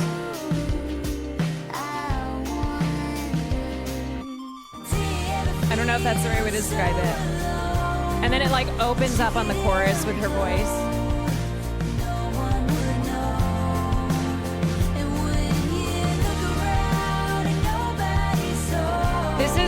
This chorus is like driving on the highway, windows down.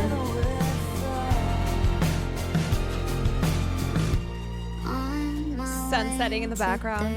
37 years, I do not know if I'll ever know what in the living fuck I'm doing here. Does anyone know if this is normal? I'm straight AF and that shit hurted me. Also, we're short kings, don't kid yourself. We know you're straight, you don't need to remind us. I'm so sorry.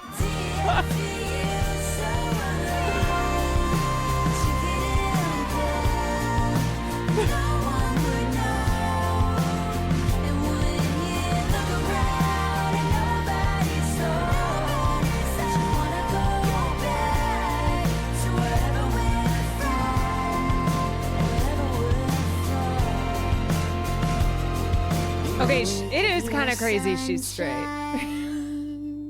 I've never felt so glum. Oh, that chorus. I just want to get in my car right now.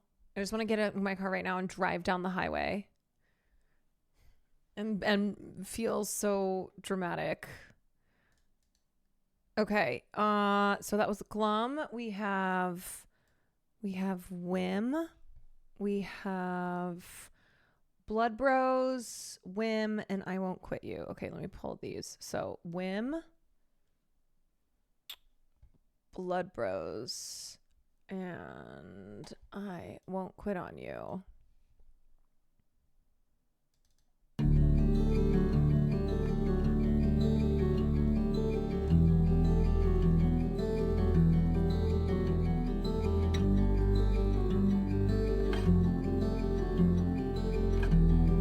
Why does this one make... Whatever you do. Oh no, why do I feel like this is gonna be the one that makes her cry? Whatever you say, by now you should know I love you the same.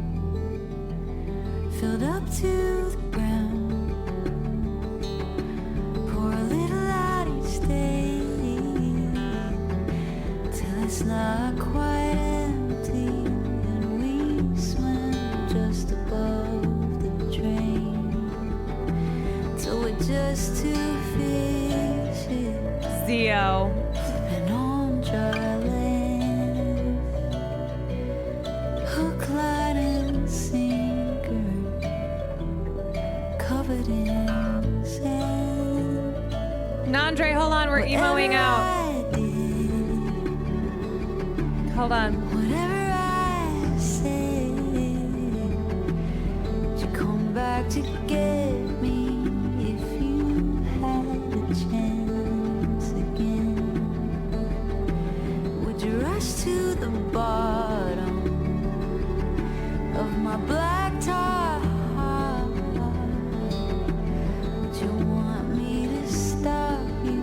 'Cause that would take all I've got. Oh, I love that dissension there. Just blood brothers, covered in paper cuts, with a bond like no other. Was it ever enough? Whenever you want, whenever you need, I come moving closer, or I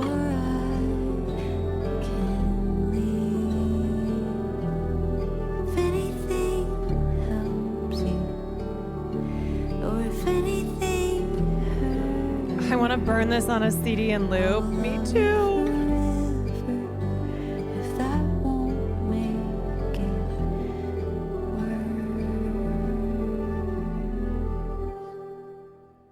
God damn.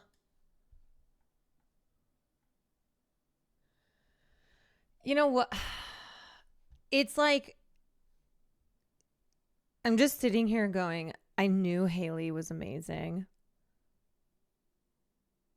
But this is just a reminder that like she is that girl. She is that girl.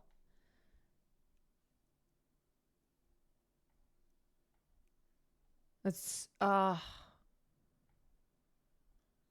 was just stunning. I'm gonna replay these so much. Oh my god, me too. I'm gonna be on this fucking website so much. Okay, Sky, which one should I end with of these two? Whim or I Won't Quit on You? I'm having my first Haley Williams transcendental moment over here. Welcome. I'm so happy we could do this all together. Okay, which one do I end with? I've been saying for years that she's better off solo, and goddamn was I right. You can have a flunky was right moment. No, no, we're gonna play both of them. I'm like, which of these should I end with? Won't Quit is canonically last. Okay, all right. Baby, take it easy. Ooh, this has a country vibe to it. Chatter. Listen how the heart beats. Chatter be like. It always tells the truth. Baby, take it easy. One following a whim. All of us right now. And listen how the heart beats. Lying next to him. Bare feet on the concrete. Freckles on your knees. Searching for a blood stain. Bandages are clean. Baby, take it easy. Following a whim. Listen how the heart beats. Lying next to him. I want to be in love. To believe in us. Sense sabotage. I want to be in love. To believe in us. Sense sabotage. Baby, take it easy. Slashy Mashy, thank you for the You're gifted. always on the move. Something in the stillness gets you to the truth. I'm driving to the airport on Thursday with And this I know little you thing. took a beating. I know it's all a risk. But listen how the heart beats. Lying next to him. Sunshine through the curtain. Music in my head. Still I really feel like there's something in here for everyone. long after we're dead. I want to be in love. To believe in us.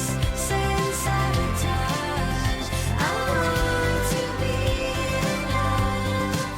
To believe in us. Sense sabotage.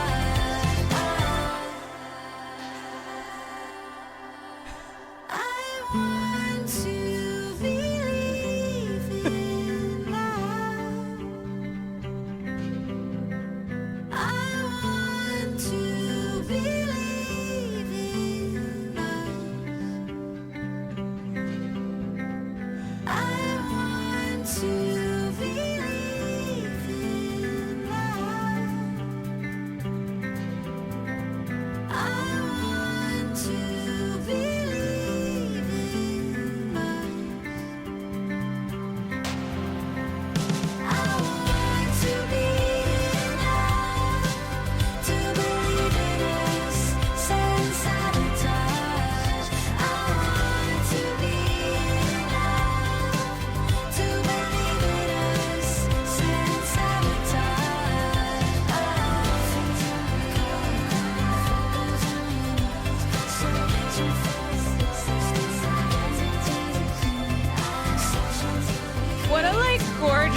sentiment of like just wanting to be in love. Just like believing in the power of love. Okay, last one. The real ones have stuck through this. And this is for all of you. Yeah, from the only exception where she isn't sure she believed in love to believing in it, even after she's had some fuck ass man. All right, this is for all y'all. The real ones. Stranded here on Mars. I won't quit on you. Odds you'd get stuck here too.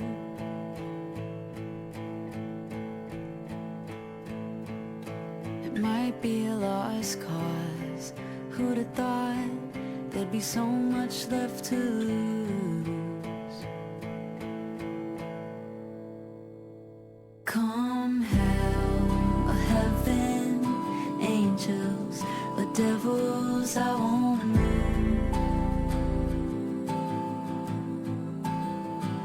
And I don't care what happens after. I won't quit on you.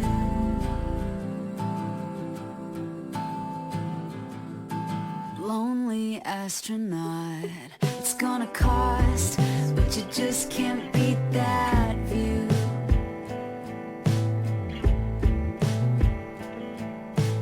Wasted like a god, power off, wake up somewhere new.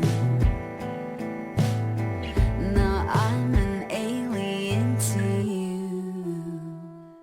Come hell or heaven, angels or devils, I wanna know.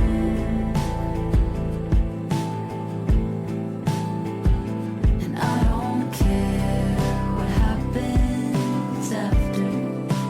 I won't quit on you. I can't quit you. Come hell or heaven, angels or devils, I wanna know.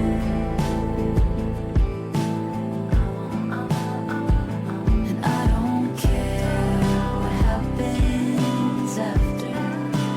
I won't quit on you. She's such a yearner. Chaos ridden inner space. Turns out home is not a place. When I think home, I see your face. Up there so long, everything changed. Chaos reaches outer space. Turns out nowhere is a place. Look down on a brilliant blaze. Phone home, baby, everything changed. Come hell or heaven, angels or devils, I wanna know. This reminds me of an Andrea Gibson poem, The Grief Astronomer line. Yeah. I won't quit on you. This has been a certified woman appreciation stream. We love women. Reaches outer space. Turns out nowhere is a place. Look down on a brilliant blaze. Phone home, baby, everything changed.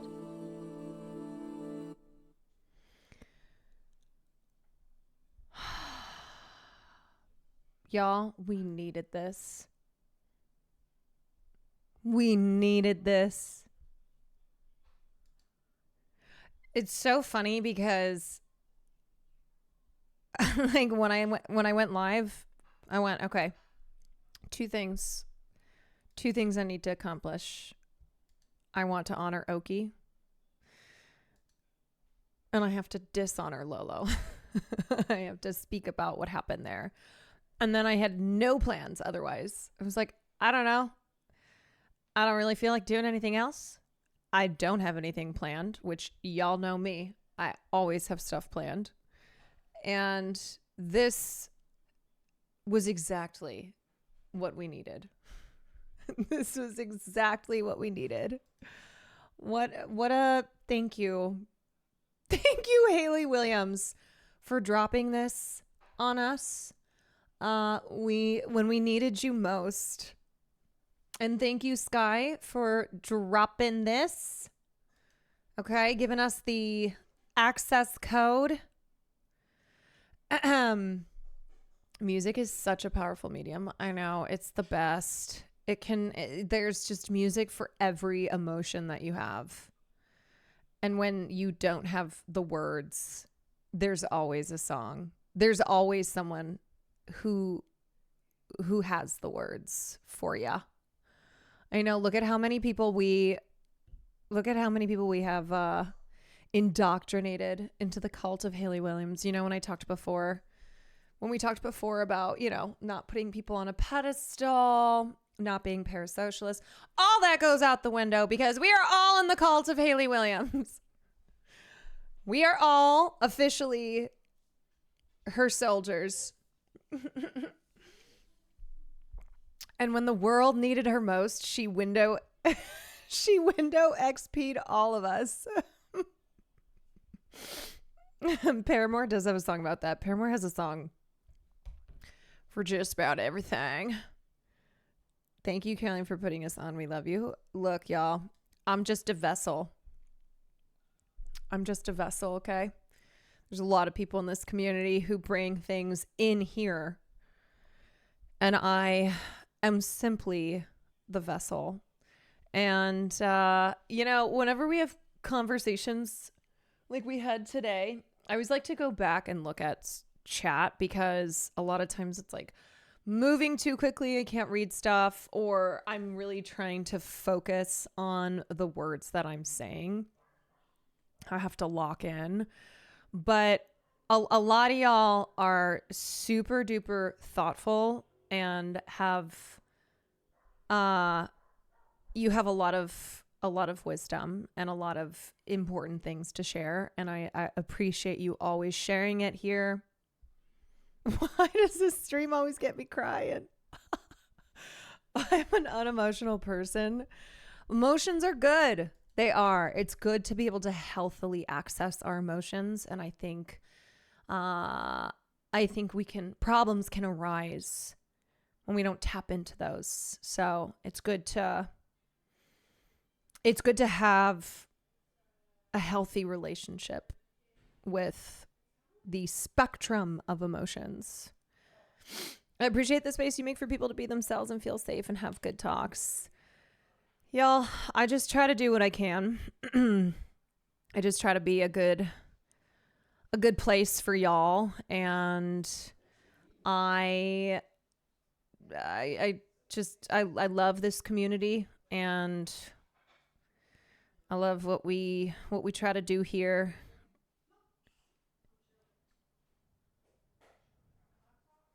This is the only chat I'm active in, for real. I appreciate you, Caroline, in chat. And I feel like, oh, what's up? I hear Will talking to Sam about Tarkov. Also, before I say something else, I need you guys to look at something. Look at the bottom here, a way out.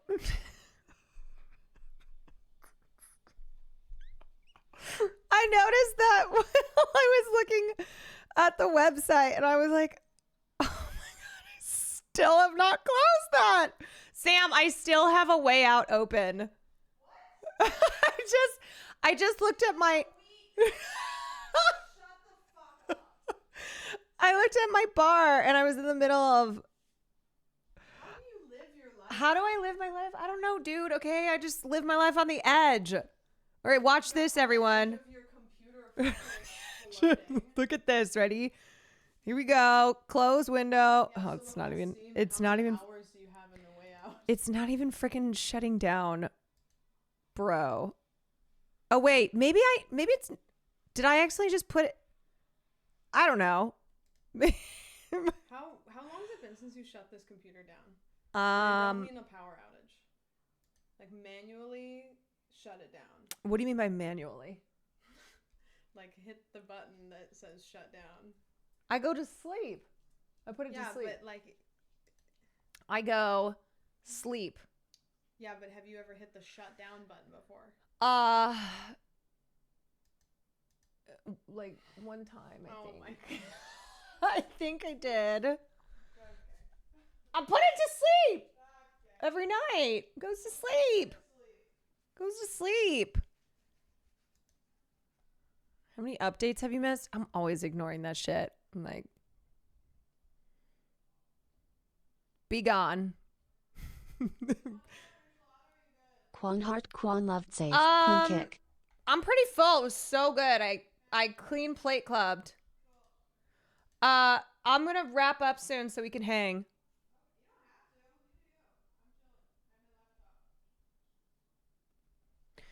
Oracle Bean, thank you for the 17 months. Okay, wait, let me see what was the Nandre link? Nandre was interrupting our emo. So all week we've been seeing people post about the AMC Jurassic Paw print bucket, and we've been getting really bad FOMO. It is like 10 o'clock at night, and we raced over here to come get it. Okay, I have a question. When did these cinema buckets get out of control? The footprint actually comes with a large popcorn, so don't forget. It is $27.99, and we found out you cannot use your reward. Was it the Dunussie? I'm obsessed with it. To be honest, Jeremy wanted it, but I think I wanted it more. Just because it's so comically large. I love it. The possibilities are endless. Why is it so big? That's what she said. Wait, did you just say that's what she said too? Yeah. Bro! I'm obsessed with it. That is to be honest, Jeremy wanted it, but I think I wanted it more. Just ain't nobody eating that much popcorn. 30 honestly, I'm $30 actually for a movie theater novelty item. That actually doesn't seem that much because they're charging like $15 for just a regular popcorn. So for a novelty pop, this is how they get you. Yeah, well, I'm gonna put that right next to my Dunussie. Just wait till you can get it at your local Goodwill in like 2 months. No, but you see, it's all about getting it then. It's a steal. It's a steal. Kind of not bad. That's what I mean. This is the psychological technique that they use. Yeah, you know what? That's so true. No one is giving that to Goodwill, okay? That is going in the will. That is something that the grandkids are going to be fighting over. They're going to be like, no, I get grandma's Jurassic Park popcorn foot. That is an heirloom. I'll be like, okay, fine. Then I get the grandpa's Dunussie. I've been eyeing the Superman newspaper stand one. I mean, honestly, it's really smart marketing. Collector's items. The Fantastic Four one. Giant Galactus popcorn vessel. Wait, Sam. Were you the one? Weren't you saying that we should do like a tier list of all the popcorn buckets one day? Yeah. I didn't realize that they've become such a thing. This looks really silly. Giant Galactus popcorn vessel. Huh? I'll probably have some in a little bit. How is it? Y'all, Nandre was very sweet and sent Sam a bunch of cakes. It was very kind. And now she's diving into them. The thing is like, okay, wait, how much is this one? Is this like $80? There's no way this is $30. They're not buckets. They're all vessels.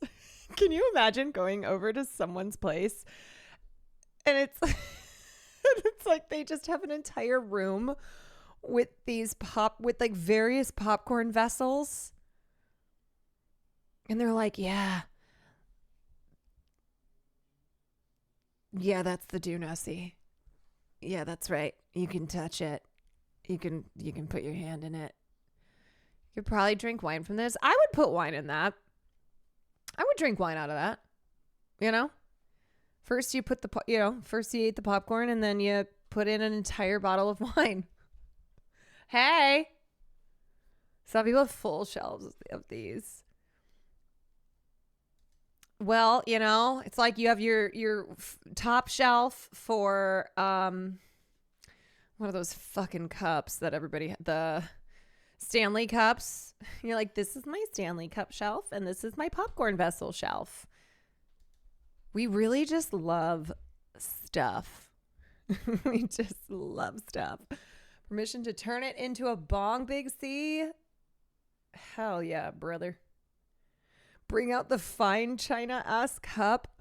I'm just like envisioning trying to serve my mother a glass of wine in the giant Galactus popcorn vessel.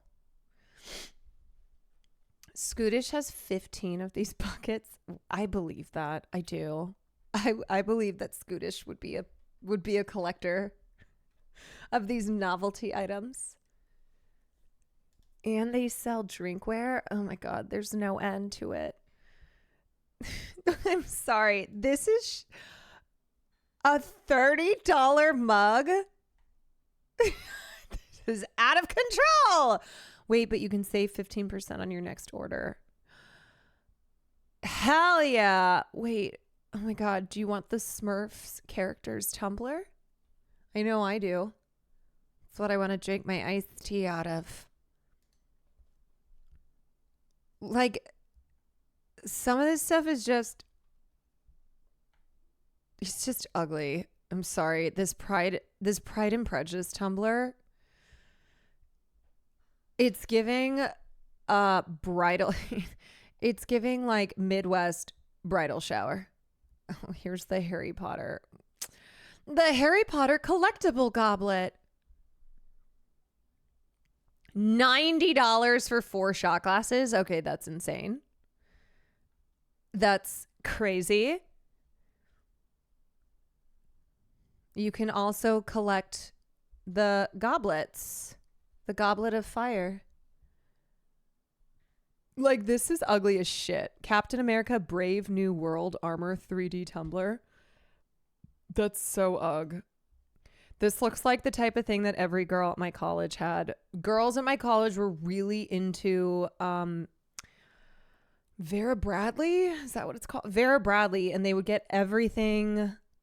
They would get it all their initials on everything. So like, yes, it's a very sorority thing, but they would have their tumbler with their initials on it. They would have their like Vera Bradley bag monogrammed. That's the word I was looking for. Like everything on them would be monogrammed. They would have like those collared shirts.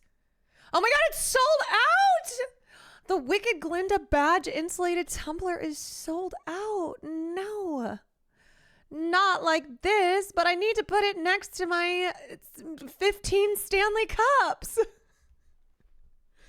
Oh, what am I supposed to do? Everybody check eBay. Oh, Datoon. Thank you for the raid. The cup is beautiful. It's sold out, buddy. So give up your dreams of owning the Wicked Glinda badge insulated tumbler. Galinda. It's Galinda. What's up, everybody? How we doing? How's it going? Thanks for the raid, Jordan. Hope you had a good stream. Wait, you gotta see the I Know What You Did Last Summer popcorn bucket? Send it to me. I need it. I need it. I need it. I want it. Of course. Hope you're doing well. Well, Sam made me some enchiladas. I mean, I'm living the dream here. Do you think someone's going to accuse Sam of being my secret maid? They'll just include a clip of her hand handing me a plate. Be like, oh, CarolineKwan has a maid. I'll be like, yeah, that's right. And she's also my braless wife. You could buy this one. Wait, hold on. You could buy this one. Ah! I hate this photo so much. And you are always reminding me of this picture. Now, I was athlete of the week, which was slay. But the pic ain't it. You're so cute in it. Oh, the eyebrows are too thin. It was when I was in my over plucking era. Me when my braless sandwich hands me a wife unprompted. Yeah, I'm living the freaking dream, y'all. Or like a mug shows this when it warms up. Like the mug is blank. The mug is blank. And then as it heats up, it just, the picture starts to materialize. 2000s eyebrow. Okay, raise your hand if you were personally victimized by your tweezers. If you over plucked the shit out of your eyebrows. Thin eyebrow era. Do you know what's so funny? I can look at photos and I can know what era from my life it is based on my eyebrows. Without seeing anything else, I know like circa 2012. That was when I was really into threading, but I would go to this place in the mall where it was $5 and they would thread the shit out of my brows.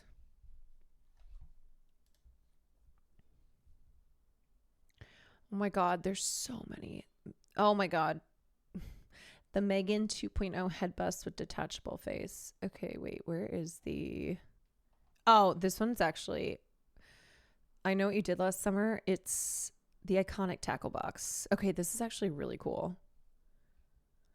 Tanning Boss, thank you for the 6 months. This one's pretty sick.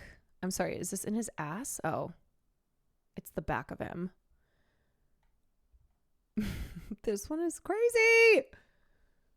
What is this random junk store? Excuse you. These are the collectible popcorn vessels.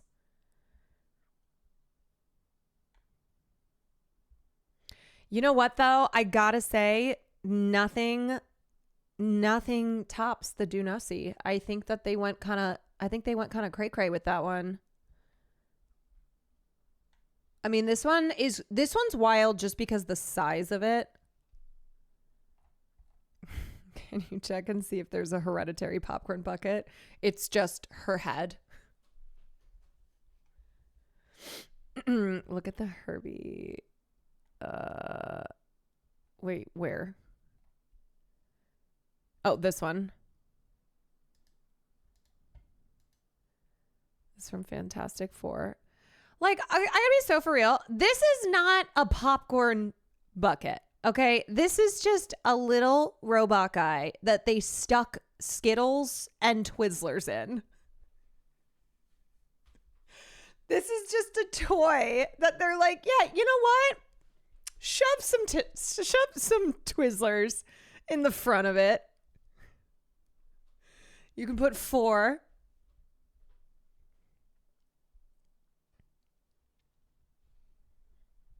The titlers. Put the titlers in them. Yeah.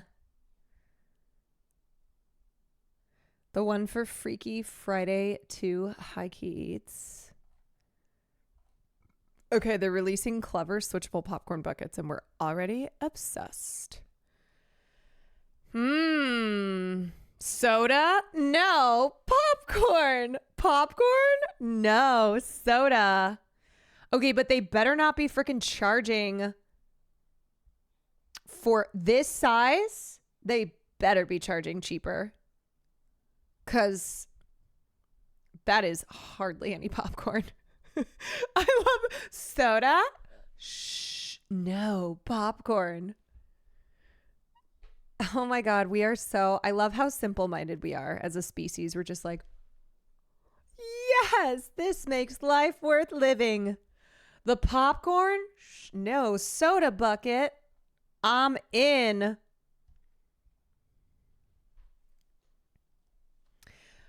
Okay, well, Sam and I are one of these days gonna tier list all the popcorn collectible items.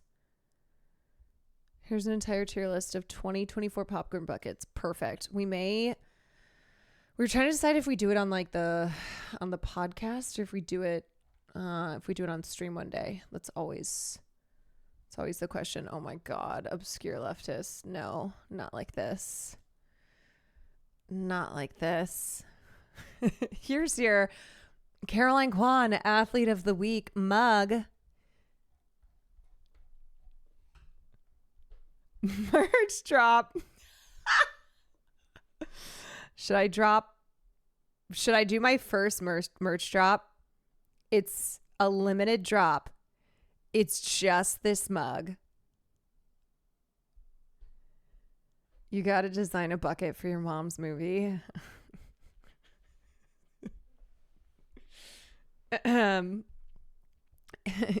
It looks like a mug, but wait, it's a popcorn bucket. All right. What would everyone pay for this? 50 cents. Union made. Union made. Get your 20. Wow, 20 bucks. Okay. 20 bucks for the Athlete of the Week mug. Maybe it's a popcorn bucket. We don't know. $25 plus 65 basic shipping. Yeah, it'll be like $2.99 plus $30 shipping. You'll be like, it's only $2.99. It's such a steal. To celebrate the Freaky Friday sequel, you and Sam should do each other's stream and act like nothing is different. We should just like dress up as each other. I would love to see Sam pretend to do my stream just to see how she would approach it. The Herbie one doesn't only hold popcorn and snacks, it also projects the Fantastic Four logo and plays the Fantastic Four score from the movie, and you can put a large drink in its head. Oh, sold. Hello. I mean, look at this guy. Like, it's just a small helping of popcorn. There's like all the popcorn around it.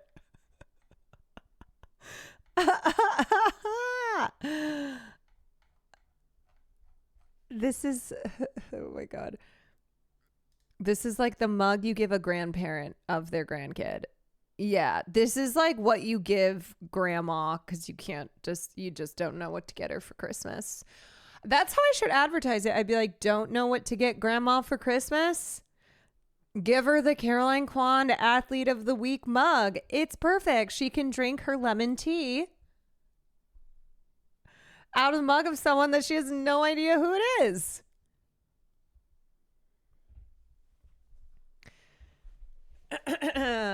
It's great. It's a limited edition. Honestly, you just slap limited edition on anything and people will buy it. They'll be into it. Okay, this is actually so sick.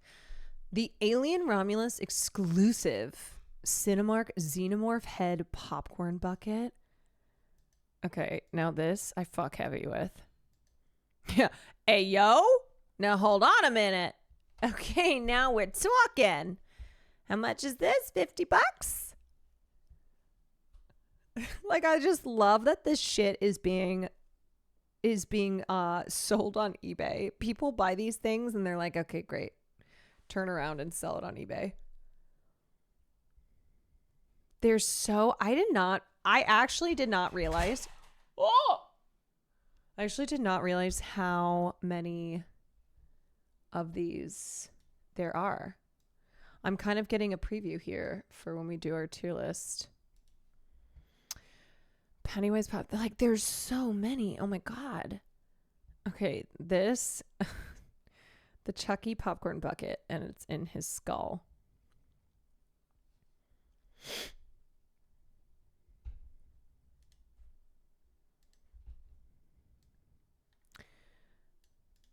I like that. Where even are these at? Who the hell? No. Well, this one's on Cinemark Shop. Where's the Midsommar bucket? Oh, boy.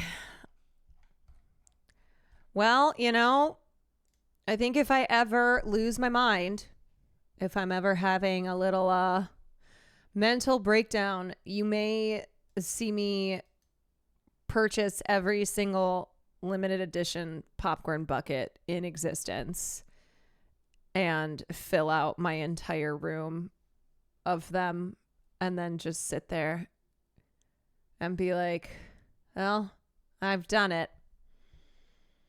We'll never get health care, but what about this crazy ass popcorn bucket? That's what I mean, you know? We're so are you not entertained? Are you not entertained? Yeah, this is my Menti B popcorn bucket collection. This one I bought when I was having a breakdown on Tuesday.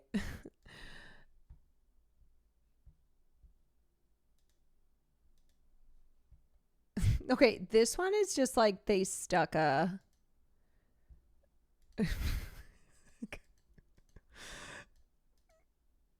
Okay, actually, that looks kind of sick. That looks kind of cool. Okay, I have learned that there are many of these. This one's $120. $120. Well, worth every penny. We fully evolved. That could be BBW's new home. BBW, I got you this. This is the face hugger popcorn bucket, and you live here now. When I went to AMC to see F4, they had a whole ass popcorn bucket display shelf with every bucket from the year. They also had shirts laid out like it was Hot Topic. Oh yeah, because these studios recognize the value in the popcorn bucket marketing. People went crazy over the Do Nussie. And so studios looked around, they're like, yeah, we're going to do this for every movie now. Everything is merch. Life is just all merch. The Scream Ghostface popcorn bucket. It just keeps going. It would be really funny to have people over, like, let's watch a movie, and then you just open up the doors and there's this massive collection of popcorn buckets. You're like, just pick whichever one you want. You know, you have like the fun house. I'm not a regular mom. I'm a cool mom because I have every single popcorn bucket known to man. A low-key Dune fleshlight got us here because sex sells, everyone. Never forget. Yeah, walk-in closet. I just take all my clothes out of the closet and replace them with popcorn buckets. Fuck your zodiac. Yeah. No longer do you ask someone, what's your sign? You ask them, what's your popcorn vessel? You know me. I'm a classic. I'm a classic. The Gladiator 2 Arena Tin popcorn bucket. Your stream room will look like the rooms on this subreddit. Oh my god. Wait, this is actually a thing. Of course it's a thing. My collection so far. There's a Reddit / popcorn buckets. No way. I sincerely thought it was going to last at least 2 years. Oh my god. Oh my god.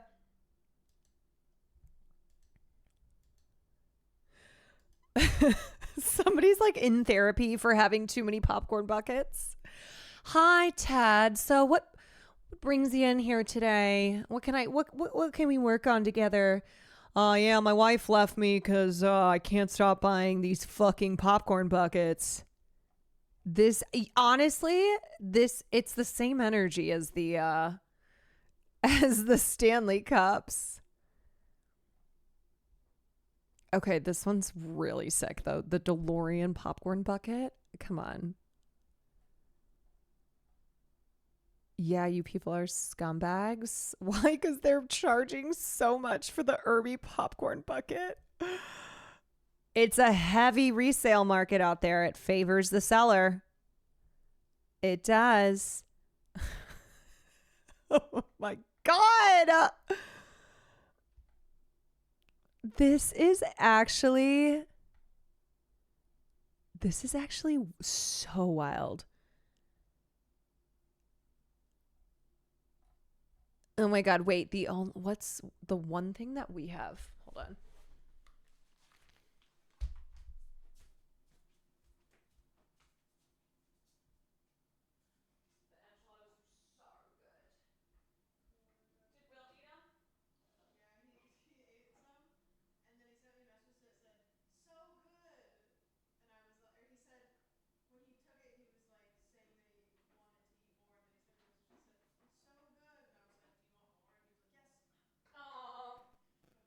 That's sweet. He likes some. Hey, Mikey, he likes it. All right. This is the one collectible that we have.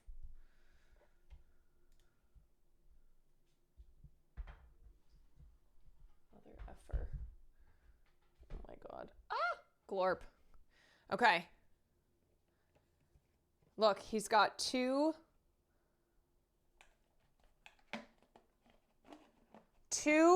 different faces. I guess I could have just turned him around. This one's like, hi. Hi, everybody. And then this one's like, I can't even remember. I can't even remember what this is from. Is it Ghostbusters 2? I don't know. This is fucking Will. He saw this and was like, I need that. And then he got it to put his slushie in it. Yeah, I think it is Ghostbusters, which I forgot we saw in theaters. I know, this one's cute. That's cute. This one's pretty fucking evil. Yeah, you look, there's a hole. Show hole now, and then you put the straw in it. So he was just sitting. I wonder if I have a picture because he looked so stupid. He was just sitting there holding it, like drinking his Slurpee out of it. He's a 35-year-old man and was just oh, it's the simple things. Tell me the head is removable or something. Oh yeah. No. You can take this shit off. Name that movie. Oopsie. Megan 2.0 popcorn bucket. You guys gotta stop showing me these things because I'm gonna start. I'm gonna unironically start getting these. I regret to inform you, popcorn buckets are even more of a big deal with Disney fans. Oh, that's not surprising at all. That makes sense. Also, wait, does she have trans pride hair? She does. Are you guys doing exclamation point PO? Because that's a reminder to get a new PO box. Now you know what to send me when I do get it back up. I know I want to get it before my birthday cuz give people a chance to send me popcorn buckets. Hey, what did you get for your 33rd birthday? I got a bunch of popcorn buckets. What else would I get? Oops. All right, y'all. I was gonna end stream. Sam's chilling. Let me just check on her. Let me just check on her and see what she's doing.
All right, y'all. You know what?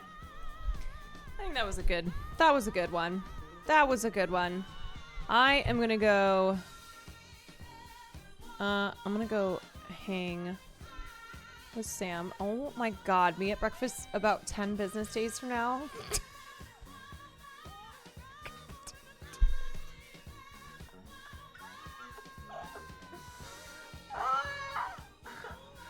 Why are you guys like this?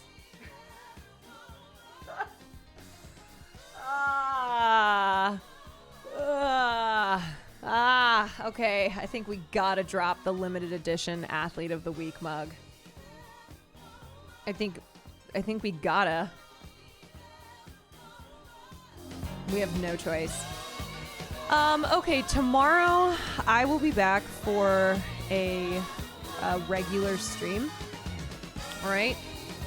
We'll do it all. We'll do it all tomorrow. We'll do it all. So yeah, I think that's GG's. I think that's GG's. Okay, I'm gonna raid Gina because I didn't realize it was her birthday the other night, and I totally would have sent a raid over there. So I'm gonna raid Gina, darling, now as a belated birthday raid, and also listen to Hayley Williams songs on repeat. So thanks for hanging out with me, y'all. And I will see you tomorrow. And I do solemnly swear. I solemnly swear we'll do some gaming tomorrow night. Okay? Alrighty? Okay. Take care of yourselves. Thank you. Thanks for being here. Later, Gators.